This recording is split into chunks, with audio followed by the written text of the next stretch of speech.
Hello, and thank you so much for joining us for your AEW Dynamite Collision Summer Blockbuster review. I'm here. Alex is going to be here shortly. Sean is going to be here for a short amount of time, but we've got a lot to talk about tonight. So get in your super chats, get in your humper chats. Incredible match with Omega and Ospreay, with Swerve and Ospreay. Contract signing with Omega and Okada where he puked his own guts out. My goodness. Plenty to talk about. People dropping the fruit emojis in here. That's what happens when you show up. Even if you're not sticking around the whole time, the people know what to do. But we've got Sean here to talk about some news and to get his thoughts on the show overall. He's going to do a separate show on Select for you guys, just reviewing this by himself because he can't stick around too long. He's a busy man tomorrow. But Sean, how you doing? What do you think of this 4-hour block of television that we got tonight? I thought it was a significant upgrade from last week. Oh, yeah. Major upgrade from last week. A lot more important stuff. There were storyline progressions throughout all 4 hours, and they used it to promote next week's show, which is also a very, very big show for them. Man, there's a lot to talk about. FightfulSelect.com. This is where I want you all to go to get all this, because we got news tonight. We have news tomorrow nonstop, even though I'm traveling on this week's Dynamite, and a lot more. A lot of people were asking, like, why the 4-hour blocks? Well, a number of reasons. One, WBD asked for it. Two, you got Stanley Cup stuff going on as well. So things moved around quite a bit. But there were also a lot of people asking about the WBD AEW situation, considering the WBD split. AEW is not of the belief that they are going to be affected in any way negatively at all. They've got pretty good contracts on this type of thing. This isn't a type of thing where they're just like, oh, well, this could never happen, and don't prepare for it. They are certainly prepared for it, but something, unfortunately, they weren't prepared for was getting to the venue today and Komander not being cleared. FightfulSelect.com broke the news that, unfortunately, Komander was removed from that match because he was actually not cleared by AEW doctors. This caused a number of dominoes to fall, and it caused a couple of changes throughout that show. And that's unfortunate. You know, we hope that he gets better soon, feels better. But elsewhere on the show, there was some very, very big stuff that happened there. Specifically, Okada, Omega. If there was any doubt, guys, Omega barfing up his own organs was a work. But this is a match that they had tentatively planned for over a year. But Fightful Select revealed tonight, this has been the direction, the plan since before Kenny Omega even got back, all the way up to the unifications of the international and the continental title. Now, I saw people online saying, why not call it the Intercontinental title? It's right there. Yeah, right there if you want to get dunked on by a bunch of WWE people. But there's also additional reasons, Kate, as to why they're not doing the Intercontinental title. They, from what I understand and what we reported on FightfulSelect.com, they don't want it perceived as a mid to upper mid card title. They want this perceived as like 1B. Is what, from what I understand. And it will be the AEW unified title. And to be honest with you, I would imagine that these two performers competing, combining their championships, and then unifying a championship kind of does do that. I know that some people took issue with the name. I feel like the unified title adds a little bit of something to it, and does at least give it a little bit more stature. Because if you remember, this international title used to be the All-Atlantic title, and then it leveled up. And you could argue that it's kind of doing that again here. Now, there were people asking about the future of the Continental Classic as a result of this. From what I heard, it's here to stay. You're going to continue to have the Continental Classic, all that. But AEW sources that I spoke to over the last week were just really, really excited about the progression of the ticket sales after announcing this match last week. They moved over 1,400 tickets in the last week, which was, you know, I would say probably, you know, about a 7-8% boost in 1 week after those tickets have been on sale since December. I think I did the ticketing on sale event that they had there. So this was credited heavily for that. But Kenny Omega, Okada, also that video package was fantastic. We also had news because some of the back catalog of AEW is finally being put on YouTube, and it's doing really, really good numbers for us, or for them. Boy, including Zack Sabre Yeah. Jr. and Bryan Danielson, but who cares about that match? Yeah, not doing good numbers for us, doing good numbers for them. But I was told that is in relation to promoting the fact that their catalog is going on Max and all that. It's got the plugs in the description and all that. Now, there are some like Wrestle Dream that aren't necessarily on there yet, but it's doing really, really good numbers for them because they don't traditionally do like the 500,000 to 1 million, and they're trending towards that with a lot of their matches. I asked specifically about why some of the matches don't have commentary, and I was told that because of the buzz that they got for some of their stuff that went out there without commentary, they're like, well, let's see how people react to some of this. So very, very cool to see that happening, and it's cool to see Swerve, Ospreay, Bucks creative. If there was any doubt at this point, that is the target for All In. I was told that for a while Swerve and the Bucks had been penciled into creative, but the Hangman Ospreay match was kept very close to the vest. And I believe Hangman found out a couple days prior to that. And I believe around then was when they started formulating the creative to really nail it down for Ospreay Swerve versus the Bucks. But this has been a plan for quite a bit for them, although I think there was a little bit of a discussion there. Haven't heard yet if there are going to be stakes added to this. I'm certainly hoping so. But before I head out, Kate, let's introduce Alex, and we can read some super chats and humper chats really quickly. Absolutely. Hi. Go ahead and get those in. Hello, Alex. How are you? Good. Hello, I Alex. do have a bone to pick with you, though, Sean. I'm sorry. Why? I cannot get behind the name Unified Title. Listen, I'm down if for it. you're going to combine the international and the continental title, there's only one name you can go with, the obvious one, the Conternational title. And Yeah. they That's it. betrayed all of us by not calling it the Conternational title.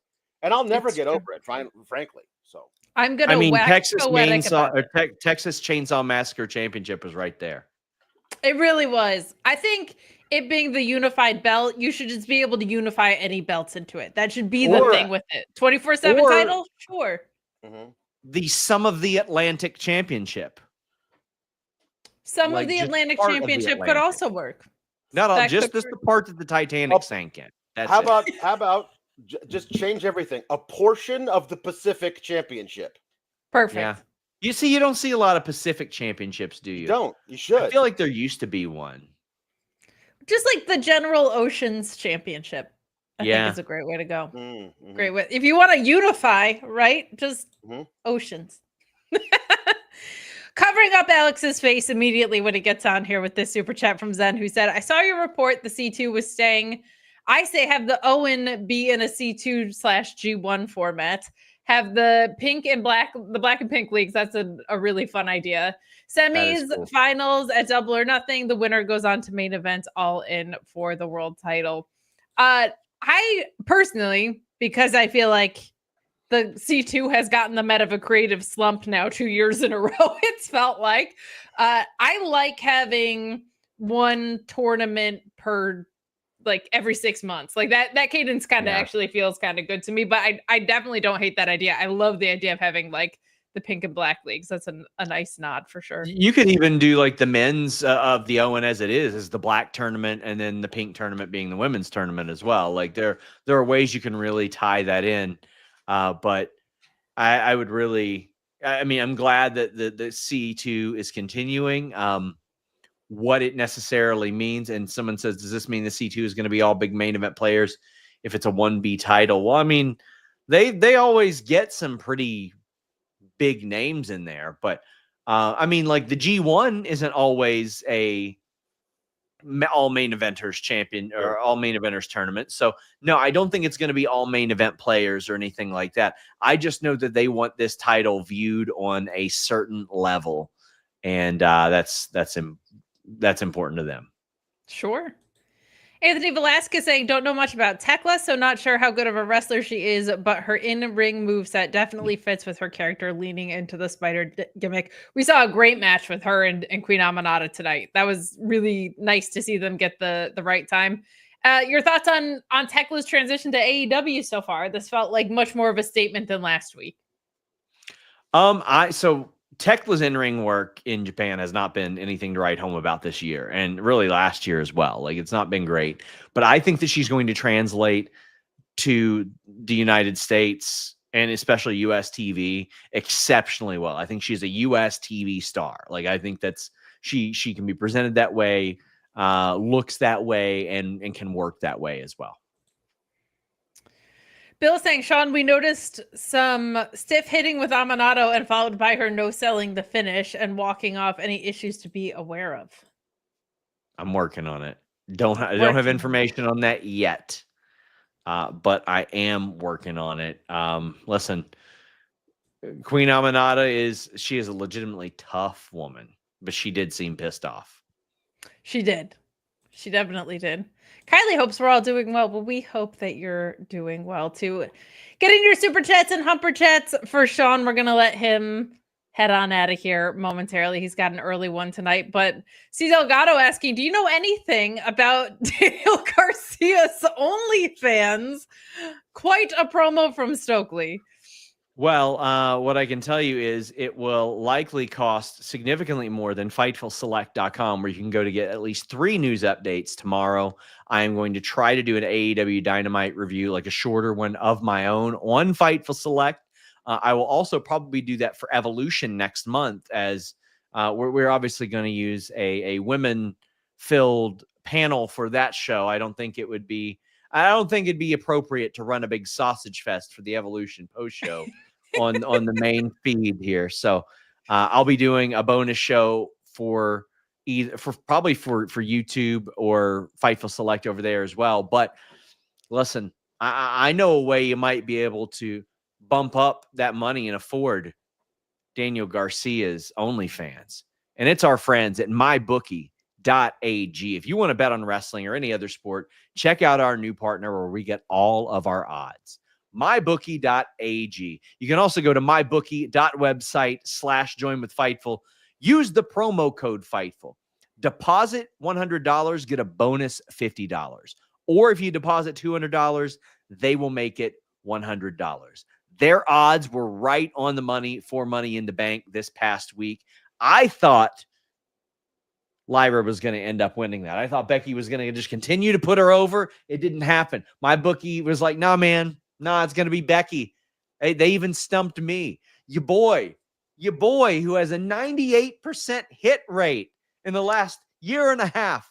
They knew better, by golly. But if you think you know better and you say, my God, I can't believe I can bet on wrestling, go to MyBookie.ag. If you think you know so much, put that money down. Kate, have you or have you not made a little bit of money betting on wrestling in your day? It's possible that I put a small amount of money down on a match because Joel Pearl was very confident that it was going in the direction of someone who was heavily underdogged. And I turned $25 into like 175 real fast. So with that, between that and NordVPN, the amount of money that you can save with what we've got going on over here. But my goodness, bet on wrestling. Go to Fightful Select to get your underdog lock picks. Just saying. I was telling our lovely friends this past weekend that paid attention to my MyBookie AG picks. Use the code Fightful. I had Kayla Harrison and Valashvili both winning. I've been a Mirab Valashvili fan for 6-7 years since I did the show with Showdown Joe back in the day.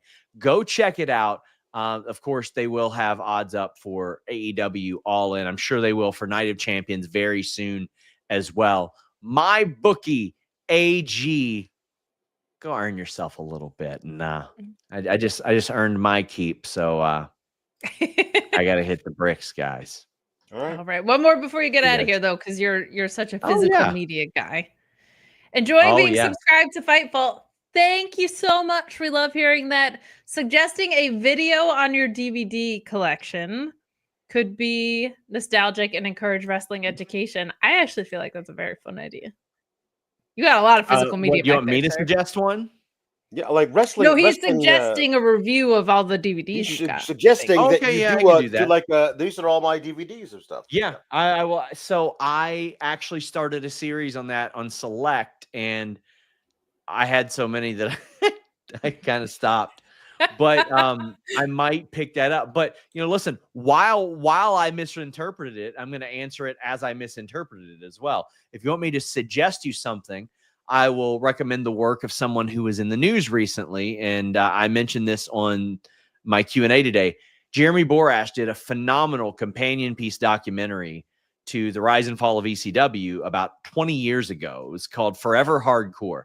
Now, if you don't want to go buy the physical DVD, which let me tell you, the extras are absolutely worth it. The most unhinged New Jack interview clips you are ever going to see, ever in your life. But Forever Hardcore is actually on YouTube. Now, I don't think at this point he gets any money from any sales of it because it's not in active press right now. But it was basically them interviewing all the people that mattered from ECW that weren't interviewed for the ECW WWE documentary. And it was a phenomenal companion piece. And my hope is that one day we get a little bit of a super cut of those two, like kind of put together. But check that out, guys. It's on YouTube and it's got 2.1 million views. But I have the physical copy right over there. There you go. Vicky, we did not forget about you. I will read yours right now. She says, my question is, and I don't want Alex to be angry, where do you see Darby getting reinserted into things at All In, knowing Sting will join him for a cameo? So, Alex, when I was at the AEW All In on sale ticketing event, Sting was pretty specific. He's like, oh, I'll be at All In, which he's under a deal there. He lives in Texas. Like, that's why he was popping up at some of the Texas residency stuff. Is there a spot where you look at and you say, okay, Darby could get involved there, Sting could get involved there? Because right now, even if they were just a part of the cavalry that fights off the Death Riders, I think that would be pretty important. I really feel like Sting and Darby are going to fill the Undertaker spot from the Bloodline Rules match where Cody actually beat Roman Reigns. There's like, oh, this person came in counteracted by this person, and this person came in counteracted by this person. Oh no, our hero has no prayer of winning the match now, Sting, Darby, and then the whole thing ends up in Hangman's favor. I think that's a very likely thing to be the absolute topper, being Sting and Darby being the ones to send all the bad guys packing. So it's just Hangman doing one last buckshot lariat to beat Jon Moxley, set up by Darby and the Stinger. I think that's the best use of them, especially Sting, but also Sting being the backup. If Darby faces anybody from BCC in some other capacity, like I'm sure we'll get, Claudio, Yuta, Marina, and somebody else, like all, maybe Gabe, all in there, and Sting helps fight off anybody else as well. But thank you guys for having me. Thank you, Sean. I'll see you guys later. Thank you. Bye. Well, there you go. We had some good information there. Some not as fun news with Komander being injured and stuff, but some extra context for you guys. Head over to FightfulSelect.com, best $5.99 in the biz for all that information. And guess what else we had over there today, Alex? What do we have over there? American Gladiator scoops. Rick Boogs gonna be an American Gladiator. I want to know who else you guys want to see on But American so Gladiator. what's his name gonna be? Pyro, Glacier. That I don't know if that stuff's been revealed. I You gotta have it. be I have it. careful. I have it. I figured it out. The Booganator. He's Oh, gonna be he's gonna be Booganator. he's gonna be the Booganator. That's very Whatever his name was supposed to be, that's what it is now. Yeah, his so. name's gonna be the Booganator. So Blazer. Yeah, one of those. Yeah. Taser. Turbo Boogs. That's good. Yeah. I'm switching us because it makes me Because itchy it's weird. It's weird if it's the other way. we did have some more chats. So yeah, we got did. Ricardo asking what's on my record player. I think the Beatles Rubber Soul. That's a good one. Yeah, I love that album. I think it's actually my favorite of theirs because nobody else says that. So do you like the White Album? Do you like Sgt. Pepper? No, you probably like Hard Day's Night. Rubber Soul. Rubber Soul, baby. Yeah. That was one of the 4 perfect albums from the Beatles right in that stretch. And it's an easy listening one. And Brian more or less saying, oh my God, it's Kate. Can't stay up for the show. We'll watch tomorrow. Last week I said the show is too long, but the in-ring doesn't disappoint. Much more eventful this week, which I think is great. Yeah, I think that both of those things are helped, even though the in-ring never disappoints. The idea that part of the in-ring we got this week was a full half hour of Swerve and Ospreay, which also made it feel like it was already an hour shorter than it actually was, because time flies while you're watching those two guys fight, and then a pretty great post-match angle. Like a full 45 minutes went by starting the show with that, and it didn't feel like you had been watching half of a regular Dynamite. It felt like, you were just wrapped, sitting there the whole time. So I thought that was a really good choice to do that then. I agree. I feel like it was a wise call to start the show with it in general. I had said last week, and I still kind of feel like this is true, but this accomplished something similar.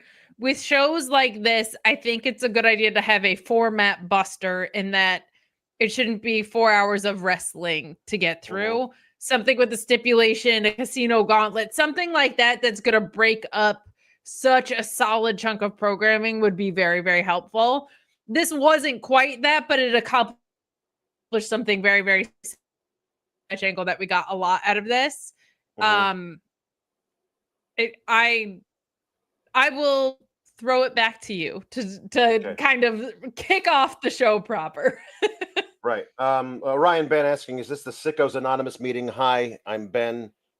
Hello, Ben. Welcome to the Sickos Anonymous meeting. Well, anything that starts out it's with been 25 minutes since my last AEW viewing. Yeah. Right. Anything that starts out with Will Ospreay Swerve is certainly for the Sickos. And if you think you're not a sicko, and you watch this, you became a sicko.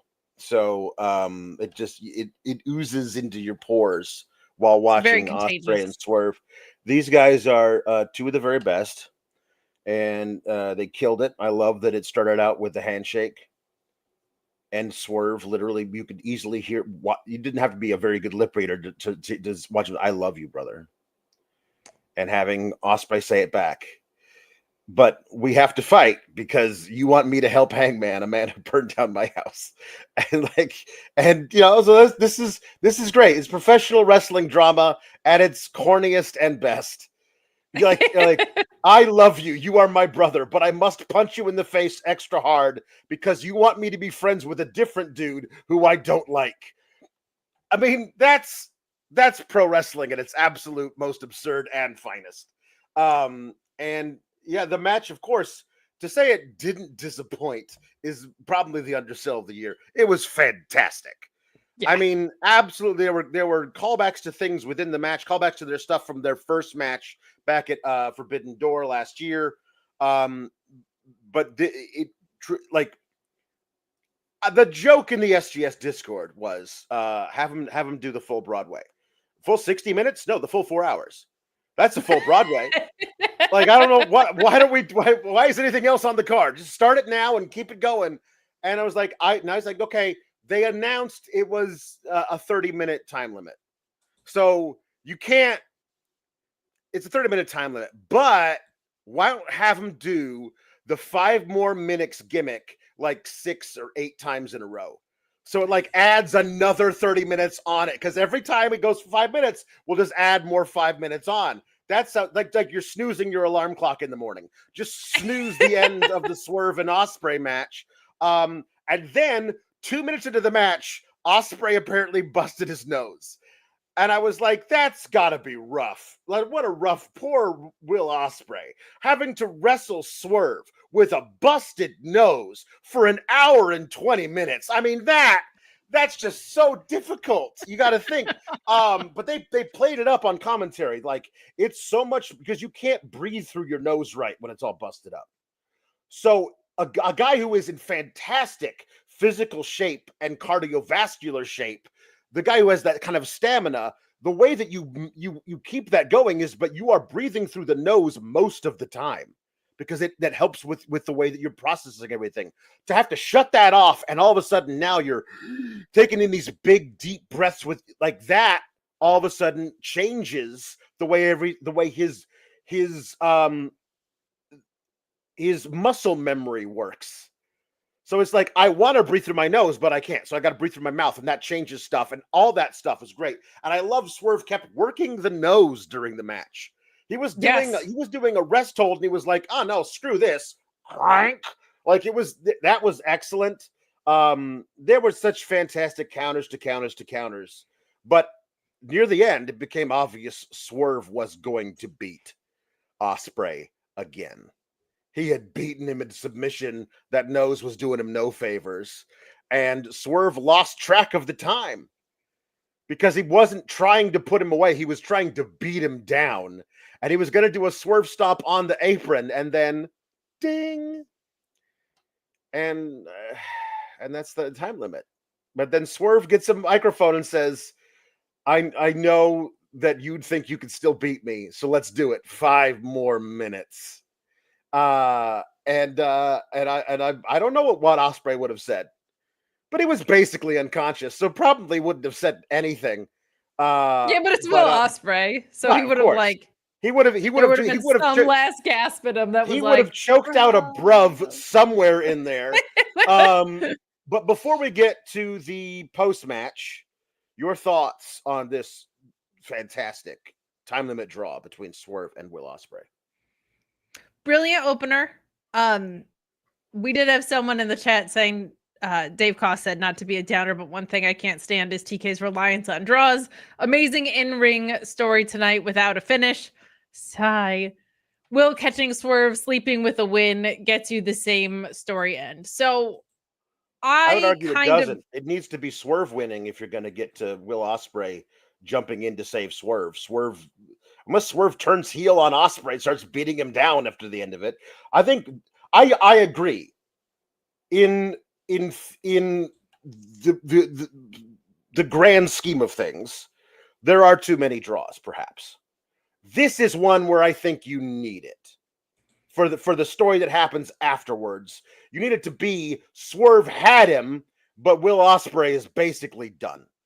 Yeah. And that's to me, that's the right way to have done it here. But I will agree that perhaps it is done too much elsewhere, so that now it feels like they're just doing another one of these, where if this was the only one they did in 4 years, it would be this one would be right to do it. I also feel like if you watch all of American wrestling television, like if you also watch a lot of WWE, it's not time limit draws on WWE, but the amount of DQs and unsatisfying finishes that we get, right. Like it just constantly has you blue balled while watching wrestling. So it's not even an AEW crime, but I understand the additional fatigue of if you watch other promotions and you see this trope constantly of having a non-finish. It makes it exhaustive just across the board. I liked it here. I thought the match was brilliant. I love that when we got Hangman and Ospreay used the house call. No, what did he use? He used one of Swerve's moves. Yeah, I forget which one. I think it might have been the house call. I think it was the house call. Was it the JML and driver? here we got Swerve pressure? using the Deadeye. Or yeah. I love the cute little weaving in and out is fantastic. Yeah. So Yeah. I thought that was great. This match was brilliant. It was so much fun. They have such good chemistry, and I think sometimes people underestimate how much Swerve's athleticism can come into play because he is so ultra violent and he can hit so hard. And I think sometimes people forget how hard hitting Will Ospreay can be because he's so athletic. So when you throw that combination and these guys are pulling both of those sides out of each other, you get a fantastic match. Yeah. Their first one was brilliant. No surprise, this was great too. A very wise way to eat up a lot of time tonight, and I loved every minute of it. This was a blast to watch. Can't say enough about how much better broadcasts are when Ian Riccaboni's on them. Like he just elevates the rest of the table. Commentary was fantastic across the board for the Dynamite portion, especially tonight. Yeah. So I loved that he got to be a part of the call, and I thought that Taz Excalibur did a great job with this as well. I think the reason why a draw is particularly good for this particular match is that nothing's on the line. Nothing's proven. Correct. Yeah. These guys don't hate each other. They just have to fight because Swerve won't agree to help Hangman, and Will Ospreay wants him to. But there was no stipulation where if I beat you, says Will Ospreay, you have to help Hangman beat Moxley. Like, there was no stipulation on the line, so a draw that is inconclusive kind of helps to carry that story forward. But they can't have the 5-minute sudden death period because the Death Riders show up. And so do the Young Bucks.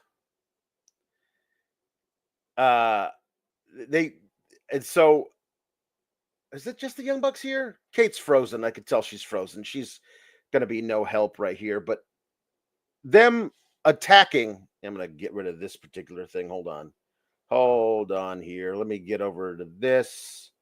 And then let's go to, there we go. Until Kate gets back. Let's get back to the real border for this thing whenever Kate shows up. I don't know what's going on with Kate.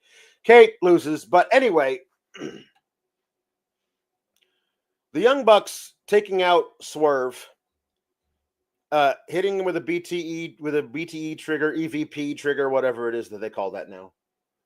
And then handcuffing him into the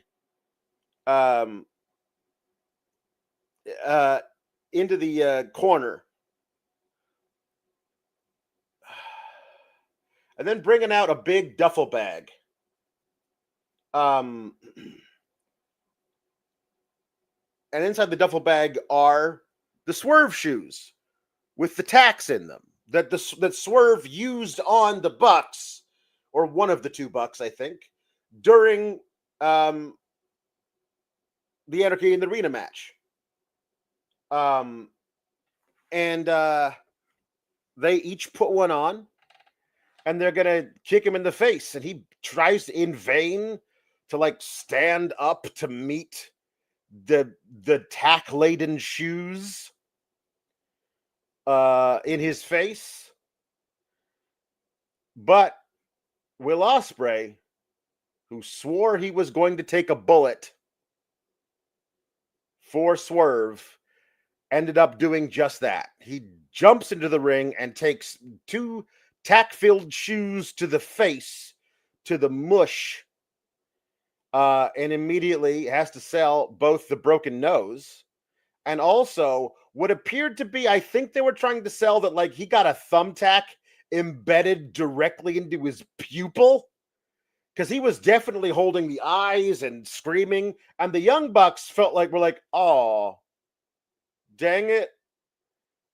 We didn't mean to kick Ospreay. We didn't mean to do that. And they back away, and they're not happy about what has happened. And Will Ospreay's selling like crazy, and he's got a thumbtack in his eyeball. So we're gonna do all of this Hangman, Swerve, Ospreay, Young Bucks, Death Riders stuff together. So the show starts with Hangman walking into the building, and talking to Christopher Daniels, and Christopher Daniels says, "Hey, there's a lot of people, myself included, who are pulling for you here. You have a lot of friends in the back. My friends are your friends. Okay? I would help you if I could, but I can't anymore. But you have people who will be there for you. It's going to come down to you and Jon Moxley, 1-1 in that ring at All In. But there's also all of these other people who are going to get involved. You have some people who aren't helping, who aren't willing to help you because of some stuff you've done to them. I think you need to get right with those people." Obviously meaning Swerve. And then the camera turns around and now is following Hangman as he walks toward his locker room. And Moxley is like there in a hoodie with a baseball cap on, and he swings around, and then the rest of the Death Riders just follow Hangman into his locker room. And then later in the night, after we obviously saw all the Death Riders follow Hangman into his locker room, they were like, "Up next, we'll hear from Hangman Adam Page." And I was like, isn't he tied up and beaten to death in his locker room? And it turns out he wasn't in the locker room, but he was tied up and beaten pretty badly. He gets dragged to the ring. He's got duct tape over his mouth. He's handcuffed behind his back. And they're holding him on his knees and kneeing him in the ribs while Moxley gives this really good speech. Let's see here.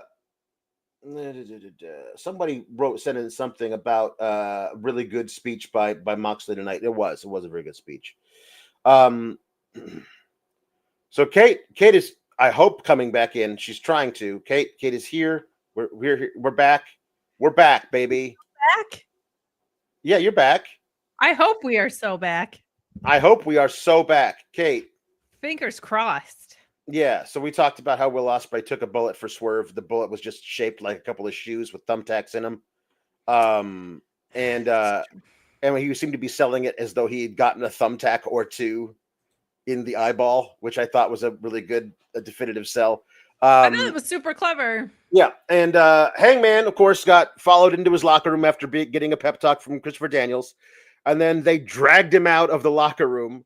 I don't know why Tony Schiavone thought that Hangman Page was going to be able to like give a regular rah-rah speech in the middle of the ring, when obviously he had been being worked over in his locker room for an hour.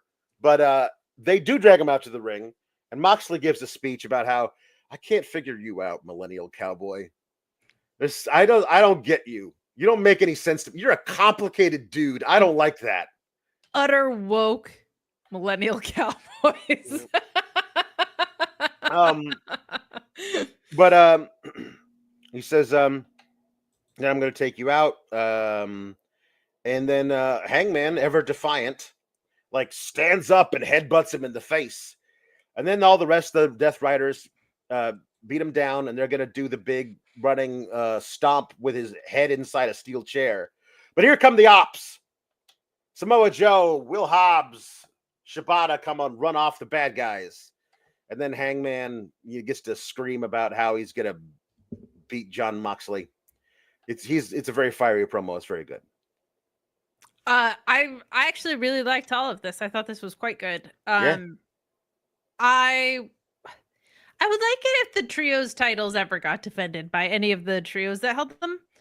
I'm really hoping after All In we get a full just Reboot. reset button, and we just go, okay, The Death Riders maybe break up. Hangman is the champion. Please God. Hangman is the champion, and then we could figure out something to do with the Hurt Business and MJF that isn't this, because I'm not in on this. And then the trios titles, the Ops can actually have people to defend against, because they don't have to worry about watching people's backs as part of the Death Riders story. We just hit reset and then we go from there, because there's a lot of these things, especially with the titles that are just wrapped up in everything constantly. It feels like the trios titles have been that since All In last year. You know what I mean? The trios titles are frequently leveraged to be a part of the singles picture, and then the TBS title is way too frequently involved in the trios picture. Like, why is the TBS champion constantly in trios matches and you're someone in the trios mess, like supporting the world champion in a way, or the contender for that? So that definitely needs to get straightened out. However, having Samoa Joe on the good guy side of this is actually like very important to me, because he's a former world champion. He has the size and the presence. Like, he just is that guy. Like, Samoa Joe just is that guy. So, like, of anybody that's not going to buy the BS of like Moxley trying to cut down egos and whatever, like, Samoa Joe's the guy who shouldn't be buying any of that nonsense. I love the like duct tape over the mouth thing. There's something about like duct taping the mouth of the like redeeming cowboy just felt like extra gnarly to me. A nice continuation of like the plastic bag over the head as far as the tactical violence that is. Great stuff with Hangman. The Death Rider stuff got a lot better from Swerve to this point. It just feels like way too little, way too late, and still very formulaic, but at least it's like in the right direction of things. And I think this was one of the better Mox promos about it. And what I like, it really sets the table for, he basically said, like, you got a few weeks to figure it out, buddy, go figure it out. But like, that's what Hangman's gonna do. So I like that it set the table, and he did it in this very condescending way, but it's what it's setting Hangman up to do. So I felt like this was a very productive use of TV time for sure. Yeah. So there's a one backstage which we're gonna go and check on, see what's happening with Will Ospreay, and Renee's back there seeing if she can get an update. And here comes old Hanger, and he's like, hey, so how's he doing in there? Is he good? And then here come the Bucks, and the Bucks are like, hey, cool, hey, great, we're on your side. Just hey, tell Will we did not mean to kick him. We were trying to kick Swerve, and you totally want that, right? Because you're gonna win the title and bring it back to the Elite, right? We're totally cool. We don't like Swerve. You don't like Swerve. Just tell Will we're sorry. And then Hager gets to give them. We also get a chance to see Nana poking his head out the door. Like hold on. I'm just going to do one of these.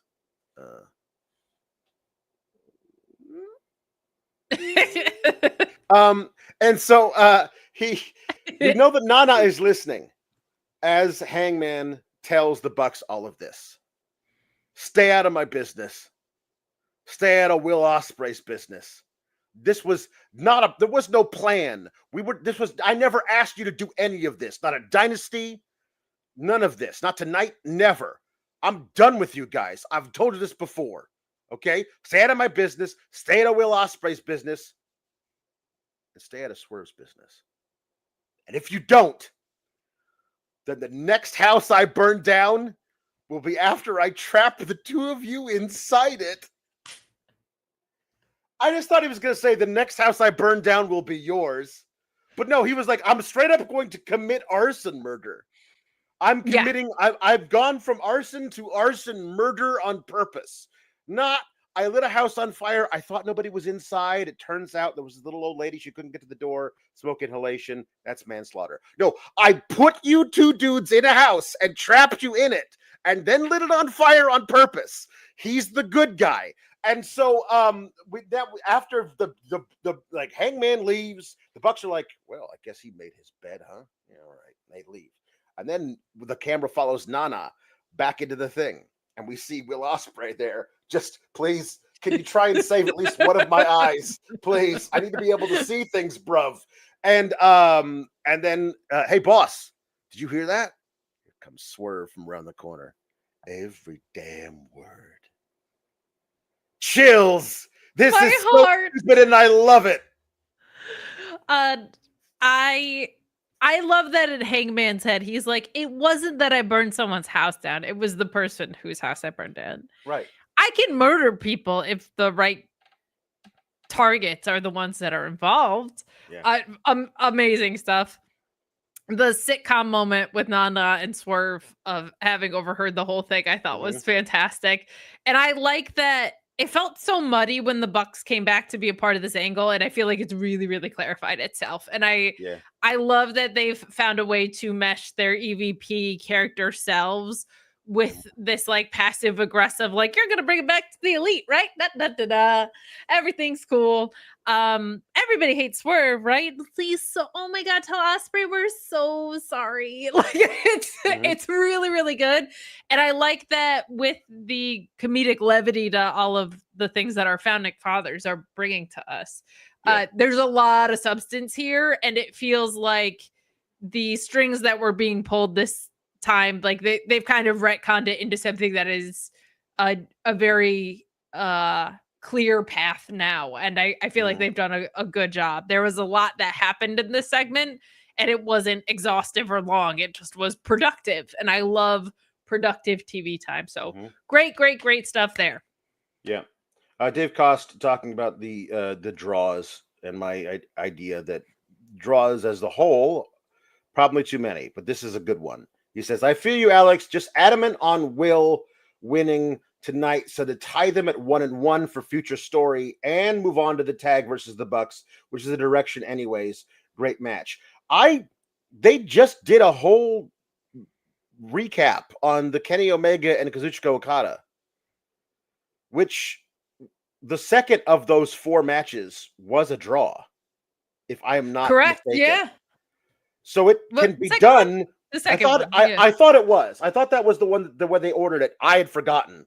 But I thought that was the order it was. It was like after the third one, it was 1-0-1. So I'm not sure if the first one or the second one, whatever. I'm just saying, I think you can easily get around to doing another one and then making it one victory apiece with also a draw. I think the over story between these two guys of being either dude could beat either dude at any time is great. You know what I mean? So I also feel like this company being so young, I think it's important to set up long-term dance partners. And I think Will Ospreay is here for a while, and I think Swerve is here for a while. And I like the idea of them being long-term dance partners on the same side in a friendly way, on vicious sides and the other ways. Like, I think it's important because they're two of the very top stars in the company. So I don't mind it here, because also to your point, like there wasn't anything really at stake here. This was mostly just the girls are fighting. So I'm all right with the draw there, because it does serve the story. But I understand. Right. I understand not being satisfied by the draw, but I think that's in this case the point is that neither of these guys could best each other tonight. Yeah. Silver saying, if the loser of Page versus Ospreay was going to team with Swerve, I think a Page Swerve team would have meant so much more with the AEW specific history. I probably would have agreed with you before tonight, but the reason Ospreay jumped in front of the bullet, took the bullet for Swerve, was because he told him, I'd take a bullet for you. Sure. So him doing it now fulfills that promise and gives a guy that both now that Swerve has so much respect for Ospreay for their years of knowing each other. They call each other brother. Hangman now has so much respect for Ospreay. The guy in the middle being the one to take the brunt for both of these dudes. Like if Swerve had just said, yes, Hangman, I will work with you. If Hangman had just said, hey, I want to apologize for everything that went through that. I know we're never going to be friends, but I could really use you on my side. Please help me. If either dude had been the bigger man, then Ospreay wouldn't be laid out on a table with thumbtacks in his eyeballs. You know what I mean? And both of them feel a little guilty about that. So it's important that the guy who's not actually doesn't have a stake in this is the dude, the guy in the middle needs to be the one taking the bullet here so that each guy feels bad. The problem I have with it is that in order to keep that going, the heartstrings and everything, it's important that Will Ospreay, we worry about him. Perhaps he doesn't have any eyeballs. You know what I mean? Perhaps those both got popped like grapes. You know what I mean? He's in a 10-man tag next week in Mexico. So like it kind of ruins that whole thing of like, my God, like we were so selfish and we let all of our anger get in the way. And now look at our mutual friend, Will Ospreay, totally fine and cleared to wrestle. It doesn't work that he's got to be out for at least a week. And I understand they already announced him for the Arena Mexico show. They can't take him out now. However, it really would work a lot more if there was a little touch and go whether or not he's going to lose an eye. You know what I mean? Sure. To the point of the chat, I actually think it's a pretty incredible storytelling feat that you could have done either. Mm-hmm. You could have just as easily had Ospreay go on to win, dethrone Hangman, go into Forbidden Door with the title on his shoulder like a lot of people thought, and then put Hangman in this position, right? Like, I think it's actually kind of unbelievable that they set it up that either one could really get you on board. Yeah. I agree with you that there is a little sting taken out of this by the fact that, well, Ospreay's just going to rebound next week. Part of the challenge of doing Grand Slam Mexico and All In and Forbidden Door and all of these things is that, like, you're just going to have things that are a little bit off base with those kinds of things. If he can wrestle with an eye patch. I mean, he's got to do it. This is the company. It's the company where you do this. Okay? We're the best wrestle with an eye patch. We're the best wrestle with an eye patch. Danielson very famously wrestled with an eye patch. Looked fantastic Mox, doing it. Hangman, Mox. At one point, like Pac just wrestled with a full-on blindfold. Yar spray! Oh my God, that's so good. I remember, I forget who, I think it might have been Cheeseburger, the fantastic wrestler, saying like how insane it is to wrestle with an iPad. Like what that does to your depth perception is stupid. And the fact that Danielson was doing it at such a high level is ridiculous. But I'll actually echo this chat from Dave, who says, shout out to you, Alex. I love when you theatrically recount Hanger promos. Sincerely, it's fantastic, and I look forward to it each week.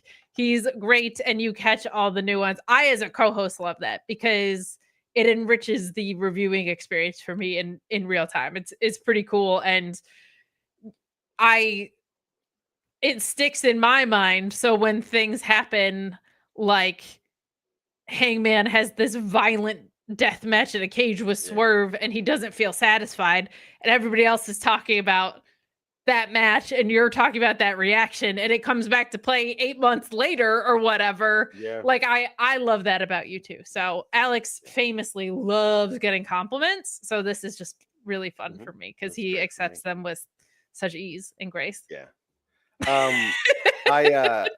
So this is the thing. If he's going to do the eye patch, then the Assassin's Creed game that he has to actually emulate is, of course, Assassin's Creed 4 Black Flag, where they have pirates in it. So, of course, which I do because I'm a huge. Because you're a huge gamer. But also I couldn't. It tickled me so much. But it's the Jeffrey Rush line from Pirates of the Caribbean. Y'all best be start believing in ghost stories, bruv. You're in one. That'd be good, right? It's beautiful. It's Perfect. Assassin's Creed pirate entrance where he like swings in on a rope with a big cutlass with a big old Ospreay eye patch. That would be great. And instead of whoa, it's whoa, because it just goes swinging through. Whoa, we're so elevated. Okay, so backstage, we saw MVP like, hey, check out what's going on in there, and what we see is Bobby Lashley and Shelton Benjamin and MJF beating the hell out of Komander, allegedly. Because we never saw his face because they made sure to show us the mask. All we know is it is a man who has legs, because that was all they showed us, was a man lying there who has 2 legs. So it's not Zach Gowen, but it could be literally any other AEW wrestler. He has 2 legs. He does not have a mask. It's a pretty open field when you put it that way. Honestly, it was a Komander-like person. And so he's out because he's legit injured, which sucks for Komander. Yes, very much. But we did get to see Místico beat Vanilla Baby Blake Christian, who's come so far since he was Trey Baxter in NXT 4 years ago, I think, maybe even 5 years ago, when he was Skater Girl Cora Jade's main squeeze, who got written off the show when he was beaten down by Legado del Fantasma, and then released him. We never talked to him again. And then I knew he was Blake Christian before he was Trey Baxter. But when I saw him, when he popped up on an episode of AEW, I didn't know he was working for ROH. And I didn't know that they had come up with the moniker Vanilla Baby. And as opposed to what? Chocolate Toddler? I don't know. I don't know what. Why his favorite ice cream, and also what he was for the first 11 months of his life. I don't know how that Mad Lib worked out, but it works for him, I suppose. He always looks good in these matches, but he lost to Místico because of course he did. And we get to see him later, but MJF Místico's victory is cut short by MJF coming out with the Hurt Syndicate. And then MJF just doing an act that hopefully is there just to get heat next week, and then he stops doing it, because it's not great to be like Mexican wrestlers suck because I'm American, I'm better than they are thing right now feels oogie to me. So I understand why a wrestler would do it for heat, especially next week in Mexico, to get the maximum amount of heat that he's going to get in Mexico City. I get it. But once he's back in the States, we could just drop all that and he can wrestle people who aren't luchadors. So. Yes. So a few things with all this MJF stuff. When he was in MLW, by the way, the chat is just, for those of you who don't know, Alex is allergic to pop culture, and this is completely lost on him. As far as not knowing he worked in ROH, they didn't realize it for the first 8 months of his contract either. And then he put on a heck of a performance at the Hammerstein show, and they've been utilizing him since. I don't like it either, but I understand also that I'm not supposed to like heels. And I also, one thing that I think is worth noting with all this is when MJF was in MLW, he got legendary heat to the point where it was unsafe. Like, people were waiting for him at his car.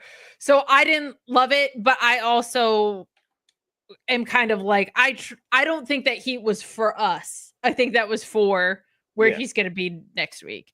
So I don't like it, but I'm not supposed to like it. And I don't think it's for me. My struggle with the MJF Hurt Syndicate stuff is this. There's a few things. The first is, as a character, he's been so desperate for approval And then he finally gets it, right? But the last time he got approval, he got betrayed. And I feel like this whole thing, MJF needs to be looking over his shoulder to make sure he doesn't get betrayed again. Yeah. And I feel like the problem with that is the person who's going to cross him or whatever, or vice versa, right? Right. Is Bobby Lashley. And if he's anticipating Bobby Lashley or Bobby Lashley is anticipating him, Max has to get his ass kicked. Even if he catches Bobby Lashley off guard, it's Bobby Lashley. Like, that guy should be able to react and kick MJF's ass pretty handily. So I don't feel like this story works in that way. The other thing is, the initial motivation for MJF here, we were told, was he wants backup for when he goes after the Triple B, so he has people to equalize the death. I almost said the Outrunners. That would be very weird if they were with Jon Moxley. No one needs to. The Death Riders. And it just feels like he's so far away from, even because he can't, realistically, with what's going on, of being a part of that picture, that it really feels like we're kind of just buying time with this.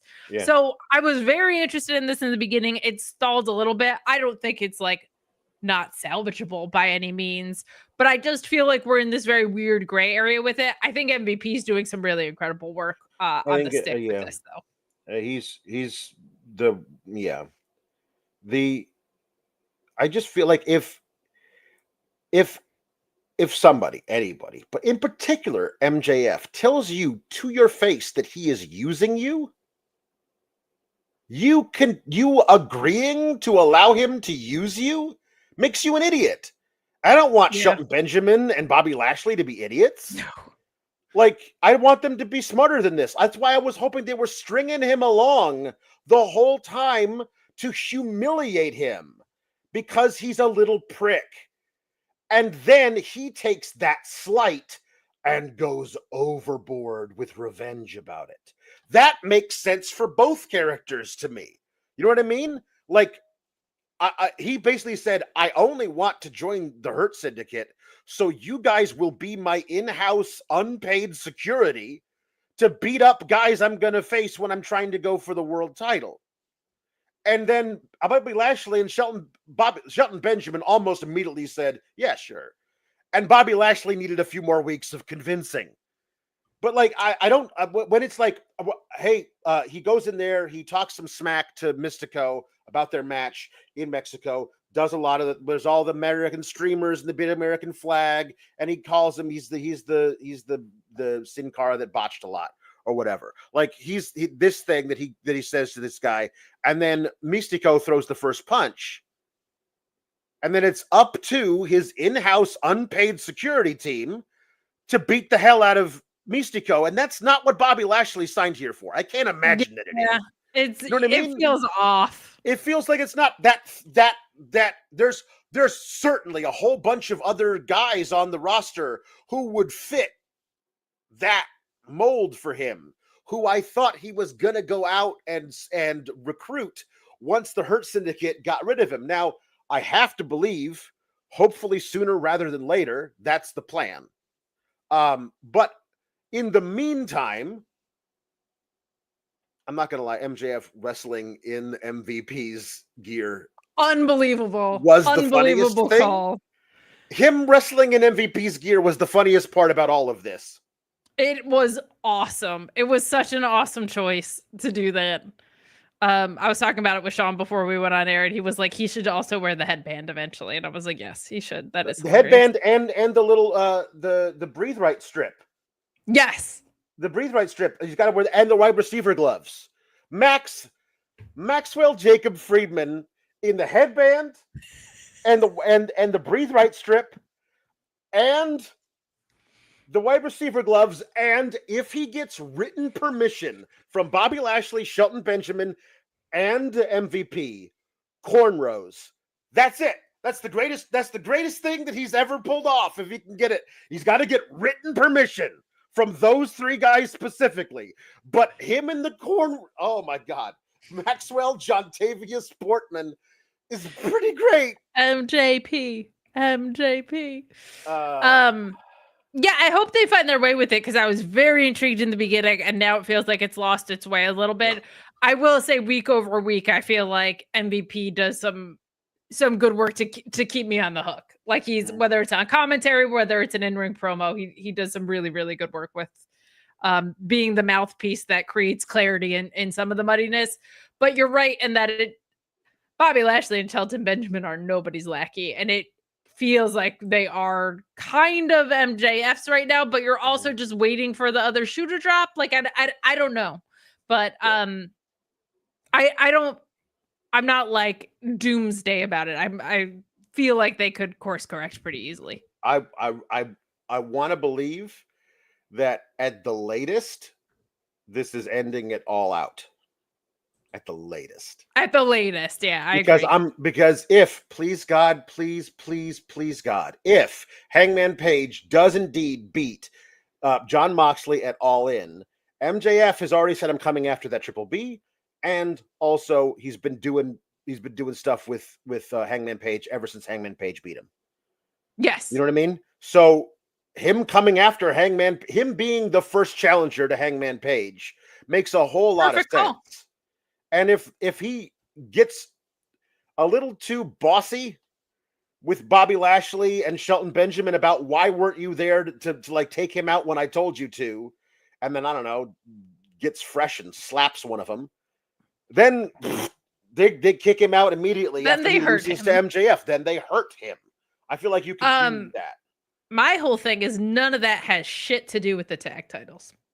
And the tag titles just feel like they don't mean anything, and they need to mean a lot more. I think maybe part of them losing their patience with him is that him, either through inaction or him screwing up, costs them the tag titles.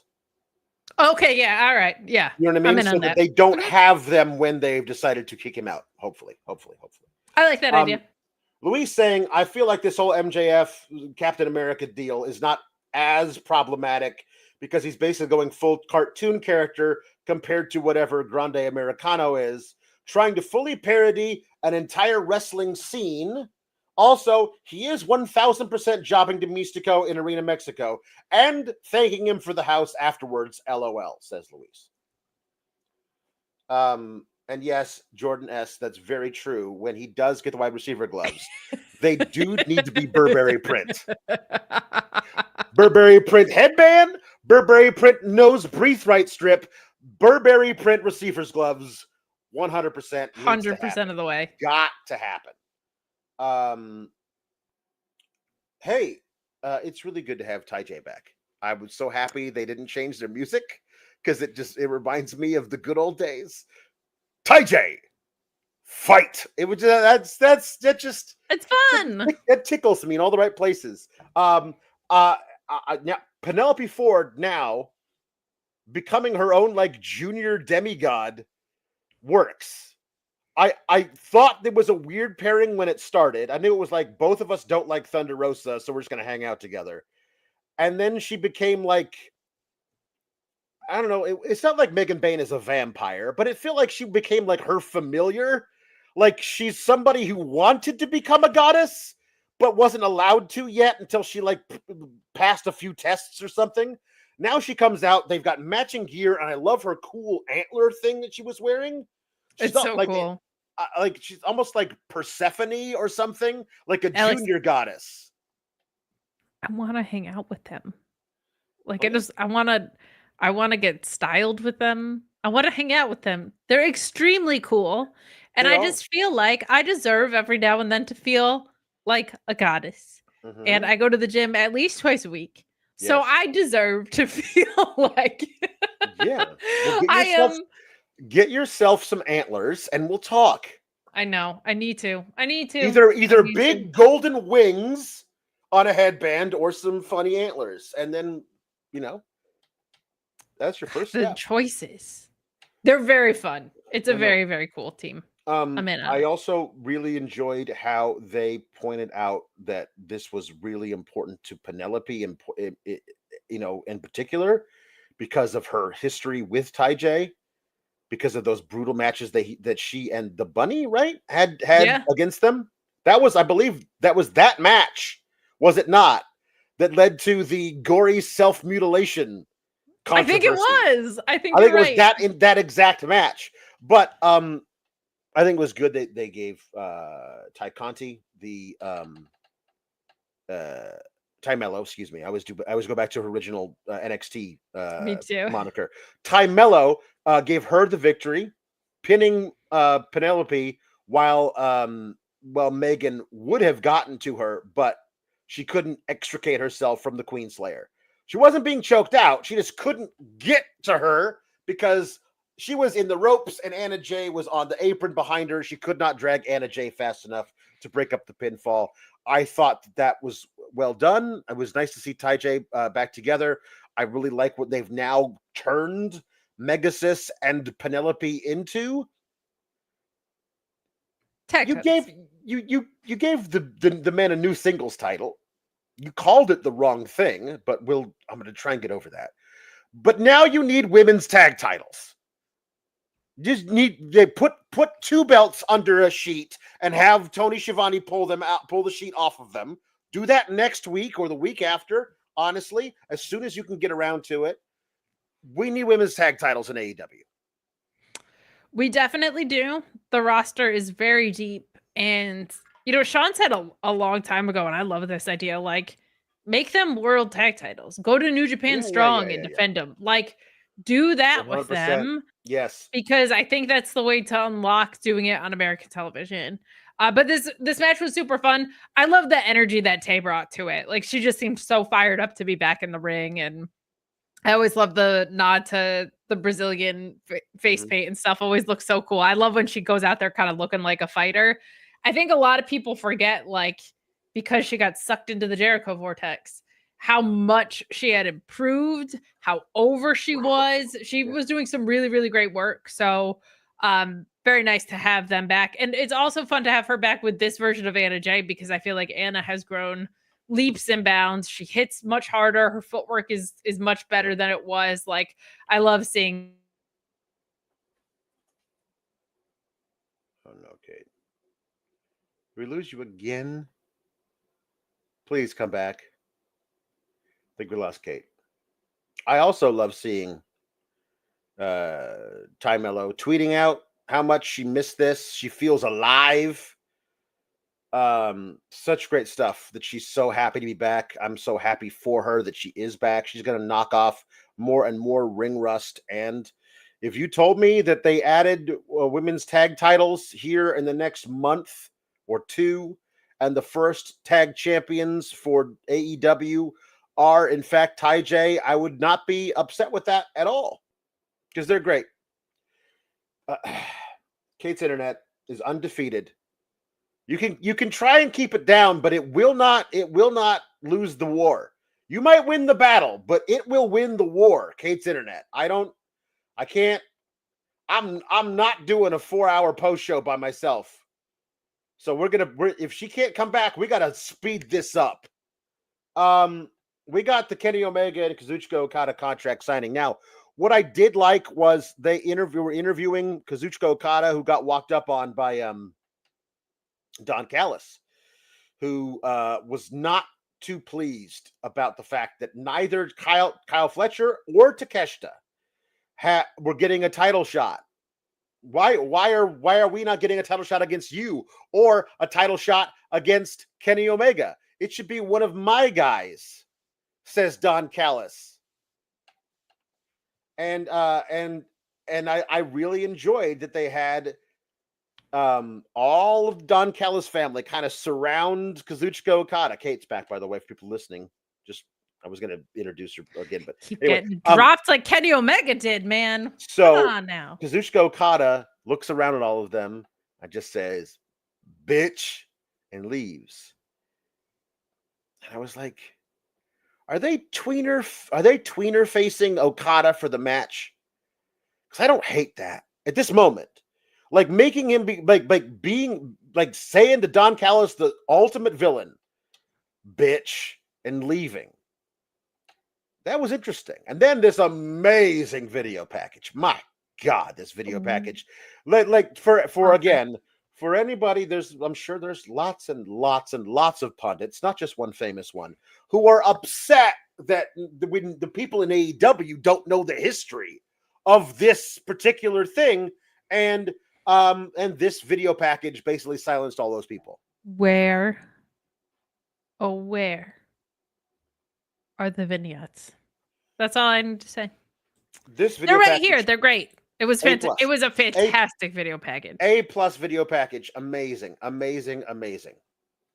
So they're going to do the contract signing. You are bringing your title. There is a title that both of these will be smelted into. We're going to smush them together. We're smushing together. They're going to do the fusion dance, and then out comes the unified title, which I hate. I don't like that name. I think that name sucks. We got chats about this. Obviously, it's the Conternational title. That's the only thing you could call it. And We've they're been not calling it that for months. Brian more or less says the new belt is nice, but the name needs to change. My main issue is the international title was my favorite belt design, so I have to hate this new one forever. The new one is a beautiful belt. I'm not saying it's not a beautiful belt. If you like the international title more, I think that's fine. There's nothing wrong with the international title. But I love the new one as well. Just the unified what? When you say something's unified, you got to tell us what the other things were. And then it becomes the unified international and continental title is too long. Right. The united, you could call it the united title, I guess. Or you call it the Conternational title. Everyone's like, you call it the Intercontinental title. No, that's been taken, but nobody's got a Conternational title. I looked it up. It would be groundbreaking. So yeah, it's anyway. Like the look of it. I also just like, what's the Continental Classic now? The Unified Classic? It's the U2. It's the U2. The Bono's gonna come out. It's the U2. It's the problem is that the reason it was C2 was because of the Continental Classic, 2 C's. So it's the Unified Classic, which that's the UC, and that sounds like I don't know what county starts with a U in California, but that sounds like the OC and the UC together or something else. When you freeze, it really weirds me out. I'm not gonna lie. The internet thing's she's frozen again, guys. She's frozen again.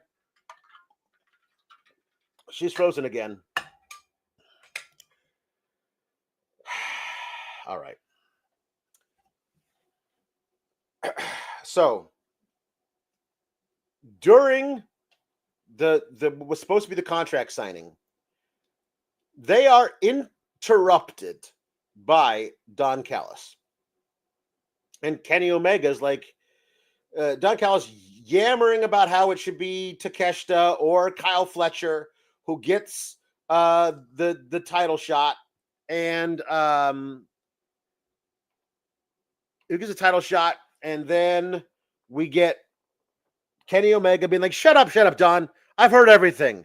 And from behind, because they were so respectful to each other in what we saw at the very beginning, Okada and Omega seemed like they were just going to do like a May the Best Man Win title match, which I'm not opposed to. But then Kenny Omega says to Don Callis, with Okada standing behind him, seeming to be also very respectful, Kenny Omega says to Don Callis, I know all your tricks. Oh, you do you? Says Don Callis. Well, you don't know this one. And Okada attacks Kenny Omega from behind. Okada is no longer part of the Elite. Does the Elite even actually exist anymore? And now he has joined the Don Callis family. And he attacks Kenny Omega from behind, beats the hell out of him. Here come all the rest of the Don Callis family. Don Callis is one of those extendo baton things. Gives that to Okada, who hits Kenny Omega in the diverticulitis with it. Then does a big top rope elbow drop onto him while he's sitting on a stretcher. They're able to get him onto like the actual gurney thing that wheels around. And then eventually we get Christopher Daniels taking focus from the camera so they can feed a blood capsule to Kenny Omega. And then Okada does another giant elbow drop to him on the stretcher, and he falls off the stretcher and spits up a cartoonish amount of blood. A cartoonish amount of blood. Oh my God. There was just so much, all of the diverticulitis came out of his mouth at the same time. And it was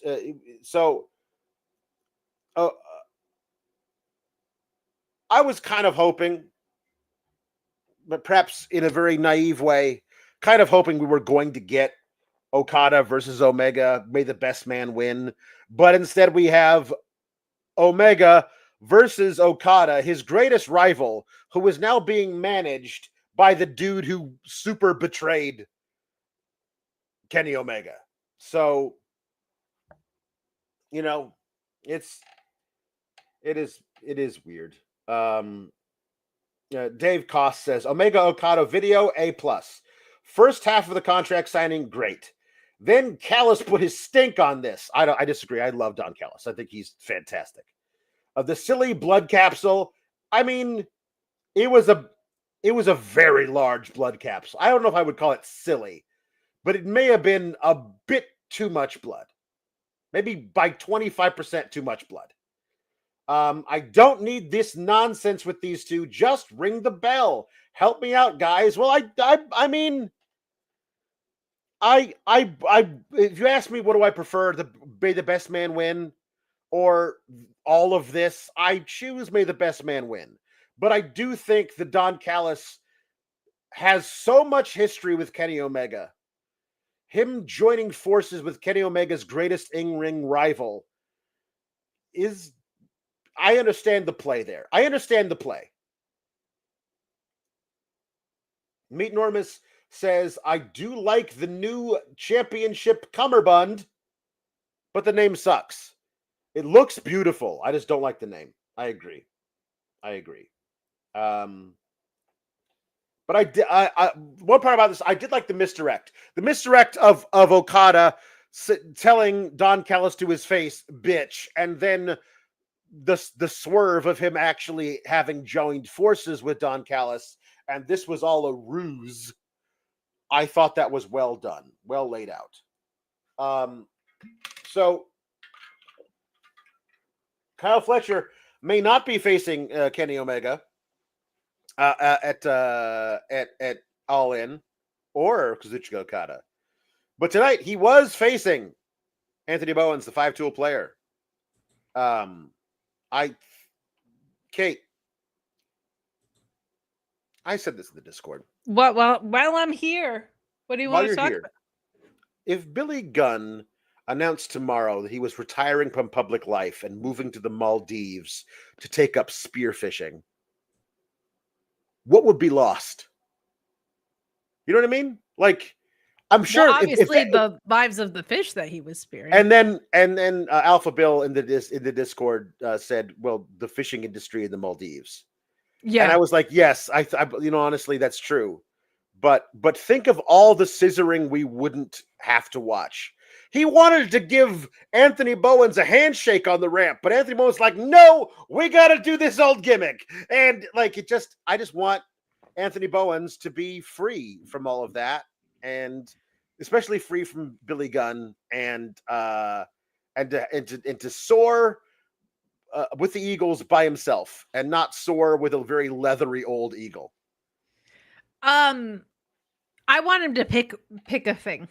Like, are you the Pride of Pro Wrestling? Are you the 5-tool player? Are you still the scissor guy? Like, because when I see him wrestle the way he did against Kyle Fletcher tonight, I'm like, can we just? That's the thing. So, assuming you moved through the Kenny and Okada stuff, I thought it was excellent. I didn't love the use of a police baton. I felt like that was particularly tone deaf. But other than that, I thought it was great. And I feel like we could also we know Kenny had diverticulitis. Commentary doesn't have to tell us about the 2 feet of his inside. We know. As far as this goes, I want Kyle Fletcher to have a long. I mentioned it earlier that I feel like Swerve and Ospreay are going to be long-standing rivals. The next generation of that, Kyle Fletcher needs one of those. Whether it's MJF, Bowens, Garcia's Andy my Garcia. Pick. Yeah, Garcia feels like a really good pick in that regard too. So I do feel like the more Bowens, some of these mentor relationships are just hanging on too long. That's how I feel. So I'm glad I got through that all without my internet interrupting. Yeah, me too. We're all very glad. None more so than me, because I can't do 4 hours of Dynamite by myself. It'll Coward. I know. So you know what? My internet may suck, but I'll tell you one thing: it is. It's secure. Oh, do you know why? Do you know why it's secure, Alex? Why is it secure? You don't know why? I mean, I don't know why. It seems like you've been hacked a lot tonight when people taking you off the air. No, it's not. It's the stability is not great over here. Okay. Yeah. But the security is fantastic because I use NordVPN. Buying pay-per-views on NordVPN.com/Fightful is going to enhance your pay-per-view buying process. Now, one subscription to NordVPN has so many different benefits, but if you're a big pay-per-view buyer like myself, UFC, boxing, pro wrestling, all that good stuff, any combination of the three, if they're doing a fight circus or something like that, this subscription will pay for itself after 1 or 2 pay-per-view buys. Change your virtual location, pay for it at the prices that other people are paying for it in the UK, in Australia, etc., and you can get different interfaces. Maybe you don't like Peacock and you want to check out the WWE Network the way that it used to be, the way that it was designed to be, the easy navigation, so on and so forth. Maybe you want to watch AEW without commercials. Maybe there's some other overseas services that you can't subscribe to and you want access to them. NordVPN.com/Fightful gives you that with a great deal and a 30-day money-back guarantee. Even better, 24/7 tech support, so if you have trouble navigating any of it, they can help you out. Fastest VPN on the planet, NordVPN.com/Fightful. Oh, hey, Megan, who used her promo code. I hope you used Fightful and not Fightful. Don't use Fightful. We don't get any money if you do that. Yeah, and I don't think it'll work, but we love hearing that you used it. It saves you a whole bunch of money. So we appreciate it when you share things like that with us, because we get to share them with our sponsors, and then everybody wins. Reverie School says, I do also wonder if Okada joining Callis could lead to either Fletcher or Takeshita splitting from Callis and turning face to challenge for that unified title down the line. And Luis says it's probably gonna be Hechicero who splits from the faction. LOL. He just joined the faction on a vignette and CMLL last night. Honestly, those are two guys who I don't want to see them be babyface again for 5 years. They're so good at being bad. Takeshita and Fletcher are so good at being bad. I wouldn't mind them splitting off because they think that Don Callis is spreading himself too thin. You should be focusing on my career and my career first. Why are you focusing on that guy? I don't mind that be the rivalry. Here's a dude, Fletcher and Takeshita friggin' start hating each other because they both think they should be the top guy in the Don Callis family. And Don Callis can't get them to make up, so they have to fight each other about it. Like, you could easily make that into a rivalry that lasts a long time. A long time. That would be super fun. I'm assuming Takeshita's doing the G1, and gosh, G1's not that far away. There's a lot going on in wrestling the next couple months. So pulling Fletcher to the forefront, I think, is probably a good idea. So Megan Loves Pro Wrestling says, was there tonight one woman cheering section at times? Fletcher pointed at my sign. No voice tomorrow. Khan promised Portland a pay-per-view. I mean, get it in writing. Tonight was amazing. That dude was promising Milwaukee a pay-per-view in like 2021. He's done with Milwaukee. So I hope he should. The problem is they have almost at this point a yearly standing pay-per-view in Seattle, and that might be like it's considered. If you do one in the Pacific Northwest, you're doing only one, unfortunately. But I feel like that is usually the way things work there. But I feel like Tony Khan promises Scranton, I Pennsylvania. have video. I'm sure you have it in video, but unless you get it in writing, it's not going to hold up in court. I think you know, like when like baseball sluggers meet kids and they're like, I'm gonna hit a home run for you, and they probably do 1/20th of the time. That's Tony Khan promising pay-per-views are coming to your city. Yeah, unfortunately. So Kyle Fletcher ends up defeating Anthony Bowens with because shenanigans ish. But a lot of it is Lance Archer attacking Billy Gunn, which hopefully like writes him off television forever. We'll see. I feel like there may be a spot. Putting him back with his sons is permissible, but Anthony Bowens breaking away from the Acclaim should be him breaking away entirely. That's what I thought was gonna happen. Yeah. So you don't think Lance Archer doing this is leading to a best of 7 between Lance Archer and Billy Gunn? I mean, it's possible. They don't have Rampage anymore. That is a match that's on Rampage 5 weeks in a row. That's a Rampage match. But Kyle Fletcher gets the victory. Anthony Bowens always looks very good in the ring. Yes, the match itself was very fun to watch. Yeah, so nobody says he's not good in the ring. He's very good in the ring. I just don't. The presentation isn't clicking for me. No, because what is it? Like there's just too many things going on at once. Of still doing the scissoring thing. Billy Gunn is there for some reason. Pride of Pro Wrestling 5-tool player. Here are what those 5 tools are. It's too right. Also, the font on his butt. The B is supposed to be a 5, but it's also a B. But it doesn't look like either one. It looks like an S. So every time I look at his butt, I look, Sowens? Who's Sowens? You reap what you sowens. It is Pride Month. So,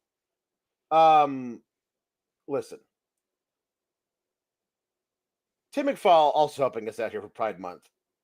Getting my chat in early because it's a work night. Way better show tonight, if for no other reason that we might be getting a Danny Garcia OnlyFans for Pride Month. Now, this started out with Carlos Cabrera, very long and very complimentary introduction for Atlantis and Atlantis Jr. No El Hijo de Atlantis Jr. yet. That's the 3rd generation that will come down the line. But they are confronted by FTR and Stoke, who lays out all the people that they've taken out since they joined forces, including turning Nigel McGuinness into a pill popper. And I was like, that's not nice. And then he said, lost Blake Monroe, man. Come on. And then he says the pills he's popping are melatonin, so he can fall asleep without having nightmares and wake up in 2002 when he was last relevant. So I like that, like he's a pill popper, but don't worry, it's just herbal remedies for it's an herbal sleep aid. Those are the pills he's popping are an herbal sleep aid. There's he runs down Cope and all these other people. Okay. He says Danny Garcia was so beat up, he's thinking about retiring, and to watch out for that OnlyFans link that's going to drop. There you go. Luis saying there is an Hijo de Atlantis. It made his debut Atlantis Junior's manager this February at Korakuen Hall. Korakuen? Hall. Not Korakuen. Yeah. I always want to do the long one there. I don't know why that looks like Korakuen to me. Because it's fun. Rock and roll. But it's Korakuen. The legendary Rock and Roll Hall. Rock and roll. Rock and roll. Oh my God. So yes, he said that Danny Garcia will be starting an OnlyFans because he can't get work as a wrestler. I really like this from Big Stoke because like he's funny, but he has a lot of bite to him. And we didn't get to see that side. We got to see funny Stokely a lot, Baby Uppy and Baddie Search and all that kind of stuff. Mm-hmm. But you and I know because we've seen him since he was Malcolm Bivens in NXT. Mm-hmm. Like we've followed that trajectory. Like he can promo for real. Like there's a very sincere side in there that he's not just a punchline. Like he's a very good promo. So I was glad I'm glad that we're getting this run with FTR because it pulls that side of him out. And I think it's a really, really valuable thing for a manager to have, especially with a team like FTR that feels like they're from the 80s, basically. Mm-hmm. So I like that we're getting this funny stuff, but it's like, damn, dude, in the same breath. Like I like that we've found that balance. I think it's very productive. Yeah. So they talk enough crap. Nigel alone. They talk enough crap that the Atlantises have to fight back, but they are overwhelmed a little bit. So the Don Callis family is also out there. Brody King comes out there. Adam Cole comes out there. And all of the Paragon. There were 24 men in that ring. Like beating each other up. I was like, well, this is going to be a 19-man tag match, and one of the sides of an extra dude. But it wasn't that big, but it did like. So here we go. Templario, Bandito, Atlantis Jr., Adam Cole, Brody King, and Daniel Garcia versus FTR, the Don Callis family, in a 12-man tag for Grand Slam Mexico. 12-man? Come on. Where are your balls, TK? Come on. You want to build. You want to book at least a 18-man tag. Book a 24-man tag. Break the Guinness record, TK. Or are you a pussy? Come on. Come on, TK. What are you, chicken? What are you, a little bitch? Come on. The whole roster. Just have him there. The pop for Brody King. We got to do something with this guy. We got to get him on. I know all of his tag friends are hurt. But like they gotta be doing something because that dude is so over. That reaction tonight was nuts. It is funny that they're reducing the number of titles right when they could probably use an extra one to give Brody King something to do. Because Kyle Fletcher's taking it off of Adam Cole, but not now. And afterwards, you're gonna like just feed Brody King to Kyle Fletcher. I don't mean like the matches will be fun, but he's not winning that. They're going to have to build. This is a great point. They're going to need a 24x24 ring. No, a tiny 18x8. That was a 14x14 ring. So if they build two of those, like when you put two beds together to make a king, that's where 18-man tornado tag at least at minimum. I mean, if you're doing this at All In, doing one of these at All In, it's got to be a Texas tornado tag, as big as the Lone Star State. 36-man tornado tag. Let's go. Alex, there are 50 states in this country. Kind of 51. And I feel like it should be that many. The funniest part of all of this was Atlantis Senior beating the fuck out of Dex all the way. It was through the so arena. good. And also that he is a man in his 60s now whose bump card is probably pretty full up. Yeah, trying he's to 63. trying to clamber over the I was gonna say balcony barrier. Trying to and he was like, okay, hold on, let me see if I can swing this leg up. Okay, that's not working. Oh, thank you for the chair. I've gotten over it now, but he was not working out very well for that. He also did a 20-minute tag last week. Here you go. Atlantis Senior. You still got it. Crossbody. Yeah, no, he's you know what he's doing. So we got Toni Storm and Julia Hart. Toni Storm being, I believe, wheelbarrowed into the ring, into the arena. Her hair still in curlers at the beginning of the night. She's the greatest. Mercedes Moné was on commentary, but she did say she was not on commentary. She says, people talk about me, not the other way around, and handed her headset back. Before the match started, Toni Storm came over to survey the dinner that was laid out in front of Mercedes. And then she was attacked from behind by Julia and Sky Blue. And then Aubrey immediately sent Sky Blue to the back. And the match with her and Julia is very good. Toni Storm's suplexes are very underrated. Agreed. But this was very good. She won with her signature small package. She won. And then afterwards, Mercedes got in the ring. Toni Storm had been beaten up pretty good in the match. And then she's kneeling in front of her, looking up. I was like, man, they are milking Pride Month for every last bit of it. And I'm good for them.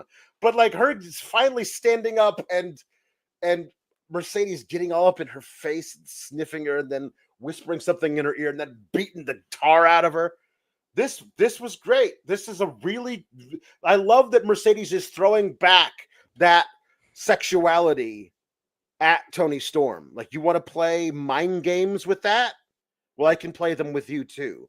She's beating down Toni Storm, and Mina comes out to make the save.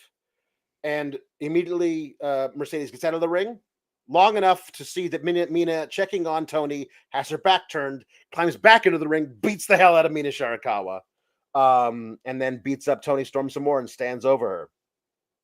But she also, during this match, tweeted out, I also want the CMLL title. Why not? And then backstage, look who happens to be in this particular arena in Portland. It's Zeuxis, who's like, yeah, sure. She was on a craft beer tour in Portland. I just teleported from Mexico right now. We can do that. And yes, you can have a title match next week. And then she wallops her in the face. So that match is going to be really great.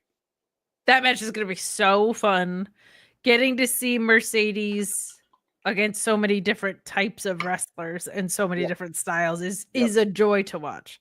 Match was very good. I liked this look for Julia Hart. This kind of like the pleather pants with the green on. I thought it was really cool.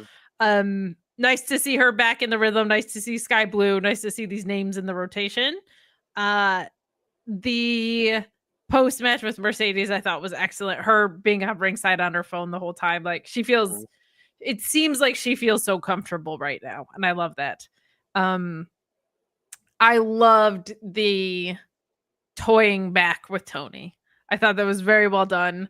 And she still has unsettled business with Mina. So this is all lined up really well for everything that they have coming up. For next week, Grand Slam. For Forbidden Door, we'll probably get, I'm guessing, something new with Mercedes and Mina. Excuse me. Maybe Azumi's back in that. I don't know. We'll see how that goes, because Mercedes didn't take the pin and when she lost her New Japan Strong title. So there's a lot of different directions they can go. This was a much better showing for the women in general, but the actual match itself was very good, and I don't want that to get lost in all of this. They did some really good work in there, and it's good to see Julia continuing to be a presence on screen. So we got Luis saying the Mercedes facing the Boricua equivalent of Roddy Strong again will rock. Their match last year before Moné's match against Vacquer ruled despite being in 10 minutes. I expect it to be much better next week. I anticipate it being excellent. Yeah. It should be great. That there's a possibility that they put the title on Mercedes just until All In, just to like have that as part of it, and then they could do a thing where she drops it back and they could reset everything depending on if CMLL is willing to like play ball with that, or it all ends up in a big cluster F and Toni and Mina get involved and we do stuff like that. That's possible. I realized she had a picture of her with all of her belts on, and I was like, that young woman is 100 pounds soaking wet. She's petite. Yeah, she's tiny. And those belts, if they're 10 pounds a piece, that's half her body weight. She's gonna be tipping over if she keeps collecting. But It's interesting to see what happens with the Toni match, whether she will reach the summit or whether that will be the string that gets pulled to start unraveling all this. I think is interesting. I'm gonna try and burn through some backstage stuff. Let's do it. So Ricochet confirms he is still looking for people to join his little faction. Blake Christian and Lee Johnson say, "Hi, how about us?" And they're like, "Yeah, you're good, but you're basically Ricochet cosplayers, impersonators." So yeah, good stuff. Aha, and leaves, and they're like, "Well, that's hurtful." Rude.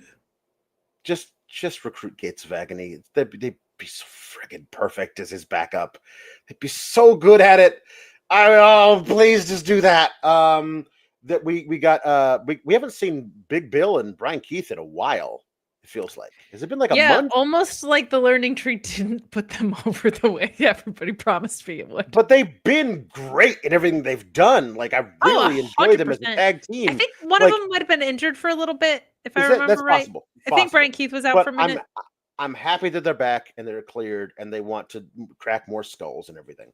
But here come the Workhorsemen are also now back. And we would like you to crack our skulls first, very much, please. And it looks like Big Bill and Medium Brian are willing to do just that. Sorry, if one guy has a size nickname, the other guy has to as well. That's called tag team synergy, Kate. Big Bill and I would even say Medium Brian. No shade at him, but he's comparatively. Hello, Luke. Welcome. It's been a long night. Best dude. Okay. So hey. So Christian Cage didn't want to be here to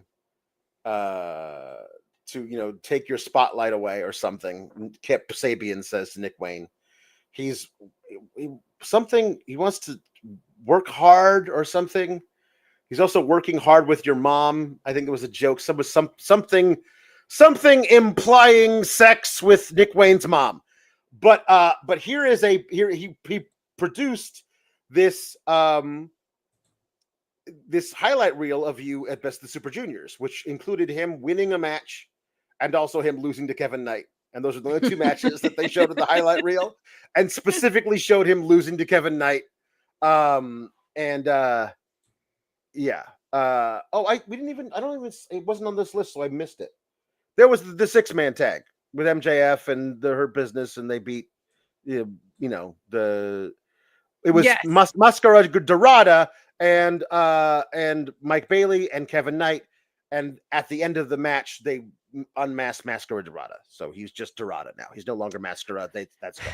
I feel like American television needs to tell lucha stories that are not solely based on whether or not someone can unmask someone. Right. I know it's the most accessible story for an American audience, but like literally anything else at some point would be great. Yeah.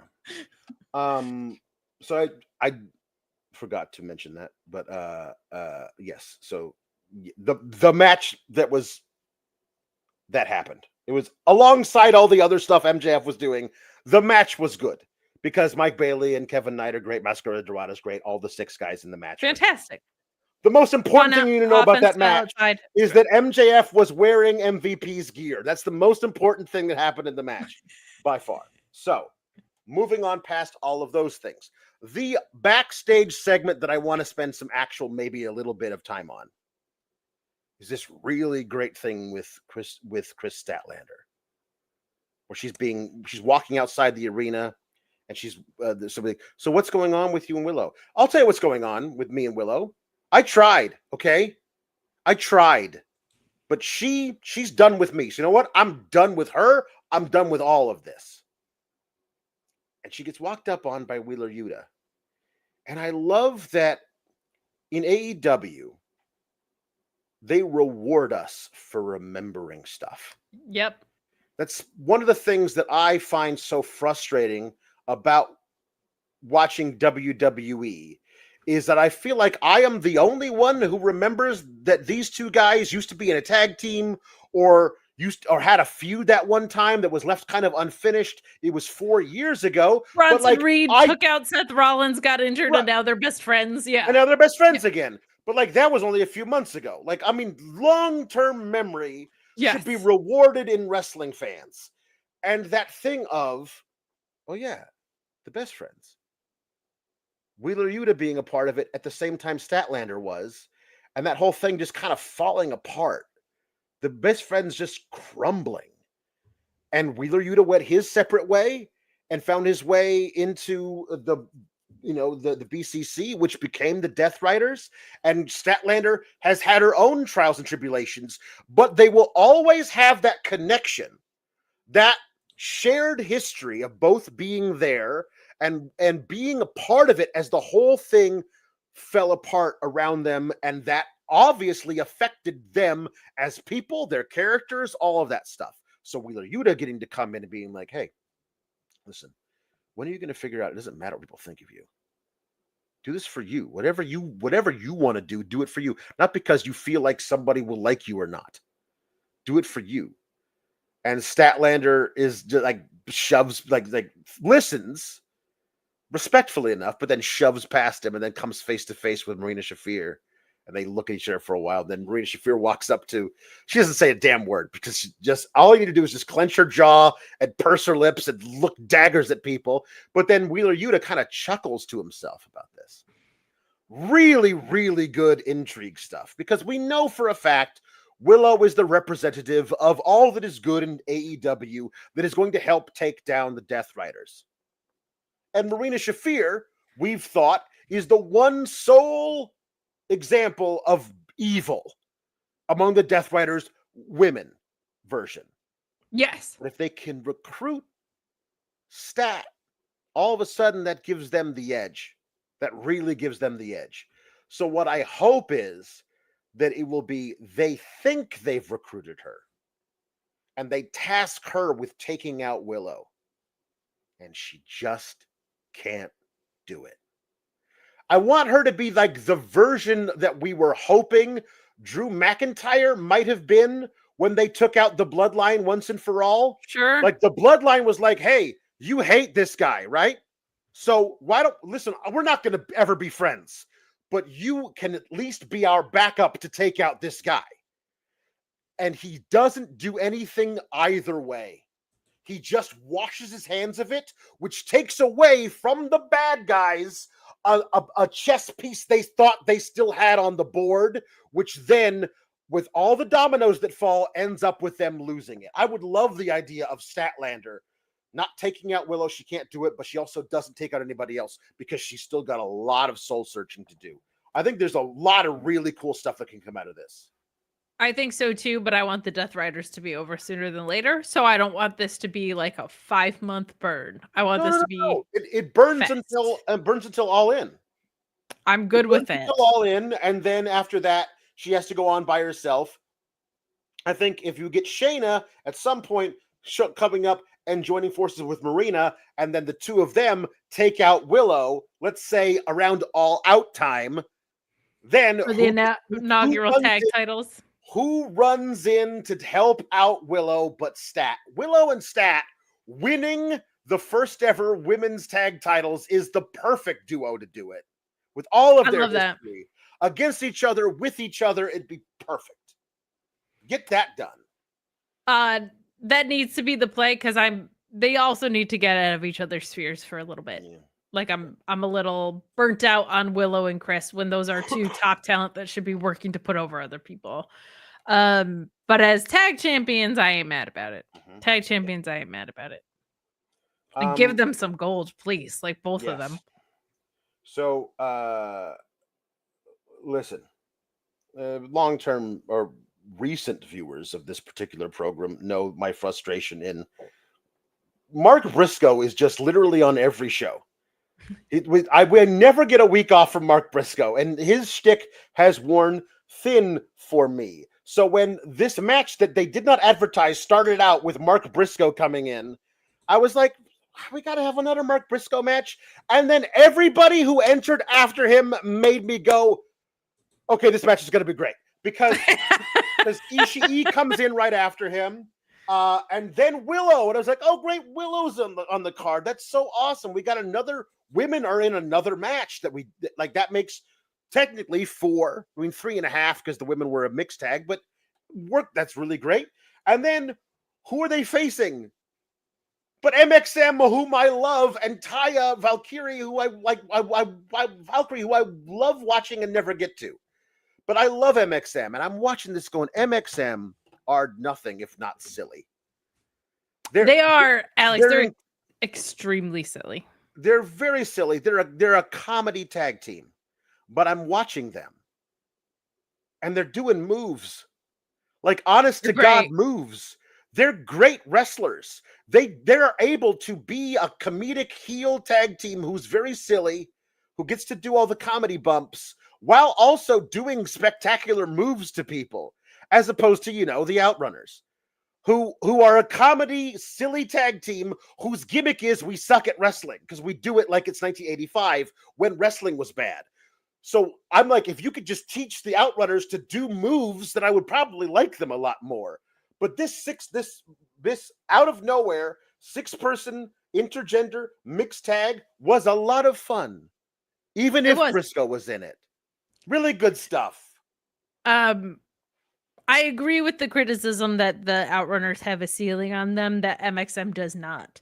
I actually think the comedic characters of MXM lets them be very creative in how they can produce spots and matches, but they can go. Like, I feel like Mansoor gets really underrated for how smooth he is.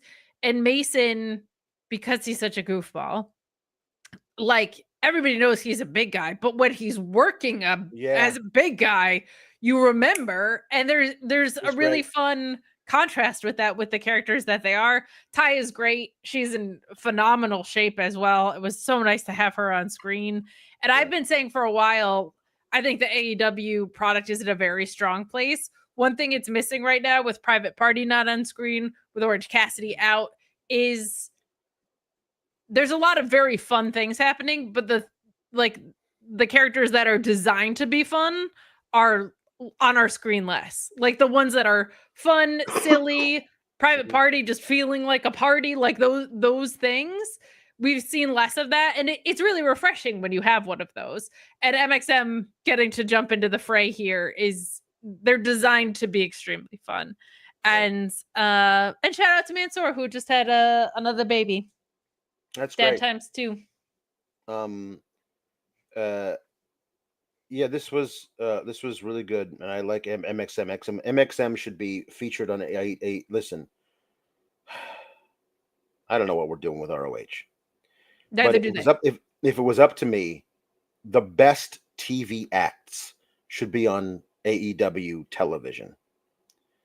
Dalton Castle is an amazing TV act. Yep. He's back from injury. He's on ROH. He should have re-debuted Do the vignette thing where he lands from Planet Peacock, all that stuff. Do that during this show where everyone's going to be watching, and make him into a major TV character. He's a fantastic TV performer.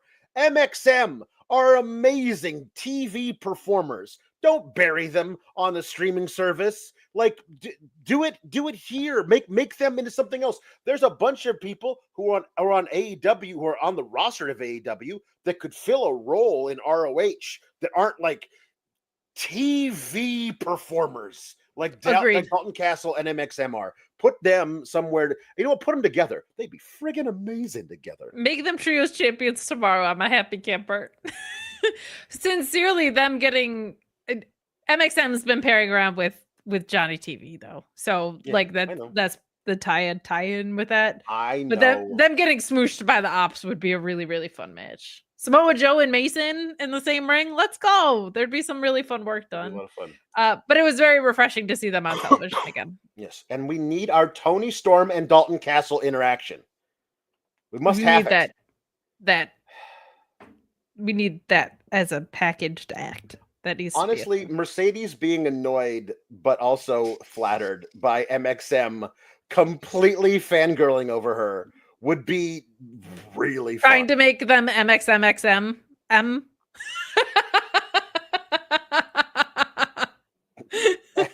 MX. Oh, hold on. MXMXMM. Yeah. It's really hard to say. MXMXMM. MXMXMM. Yeah. You're telling me Mason doing the CEO dance when feed families. God, that is so that CEO dance would be so tall. It would be amazing. His hands would have to go so far down. It's so far down. So we also got a match I didn't know was happening. That was the second best match on the card to me, which was Bandito and Mordos. Mordos is so good. Gosh, that guy's good. Why have I seen him lose approximately 10 times more matches than I've seen him win? He's so good. That a dude that big doing the tornillo between the ropes so easily shouldn't be a thing that's that like that. Like it's nuts. And Bandito, of course, is amazing. But phenomenal. I didn't like that this wasn't just an impromptu title match. Just because sure, it was like, like, hey, if it wasn't also, if it was laid out, this is a proving ground match. It wasn't. It was just a non-title. And if you're gonna have the champion go over, then just make it a title match. Why not? This was excellent. I really dig Mordos' new mask. I think very it's cool. Really cool. Very cool presentation with that guy. This was really great. Bandito's way too strong for how big he is. Alarming. Like the moonsault slam he does off the top rope is one of the scariest moves for him to do to a guy Mordos' size. Yes.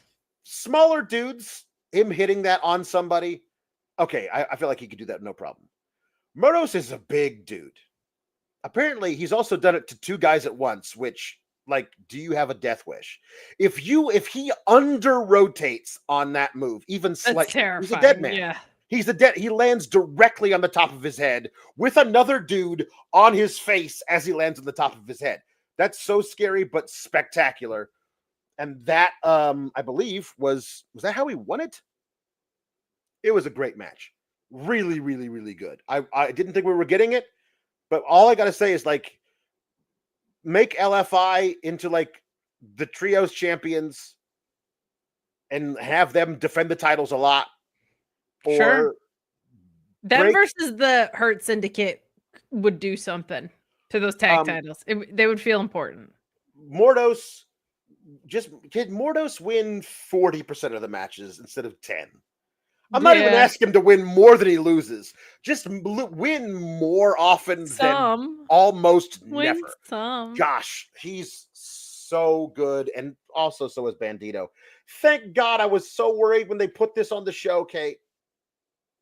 I was so worried when they put this on the show. Oh no, there's gonna be a run-in by Chris Jericho. No. Because it's a Bandito. He wants his title back, Kate. I just thought for sure they were going to have the Chris Jericho run in and do it, but he did not. Please stop Good. trying to manifest bad things. Mm. This match was fantastic. I burnt sage and danced around my house. I was saying a prayer, man. I was doing whatever. I mean, like if I had a We goat, attract what we fear. If just please don't do this. But I had the thought in my head. This was a fantastic match. I agree with you wholeheartedly. I don't want to add too much. I will say Bandito's masks sold out immediately. Like they finally got the hologram masks were all right, but they didn't look like Lucha masks. Yeah. They finally put up on the shop those Bandito masks, and they look like Lucha masks, and they look great, and they sold out very, very, very quickly.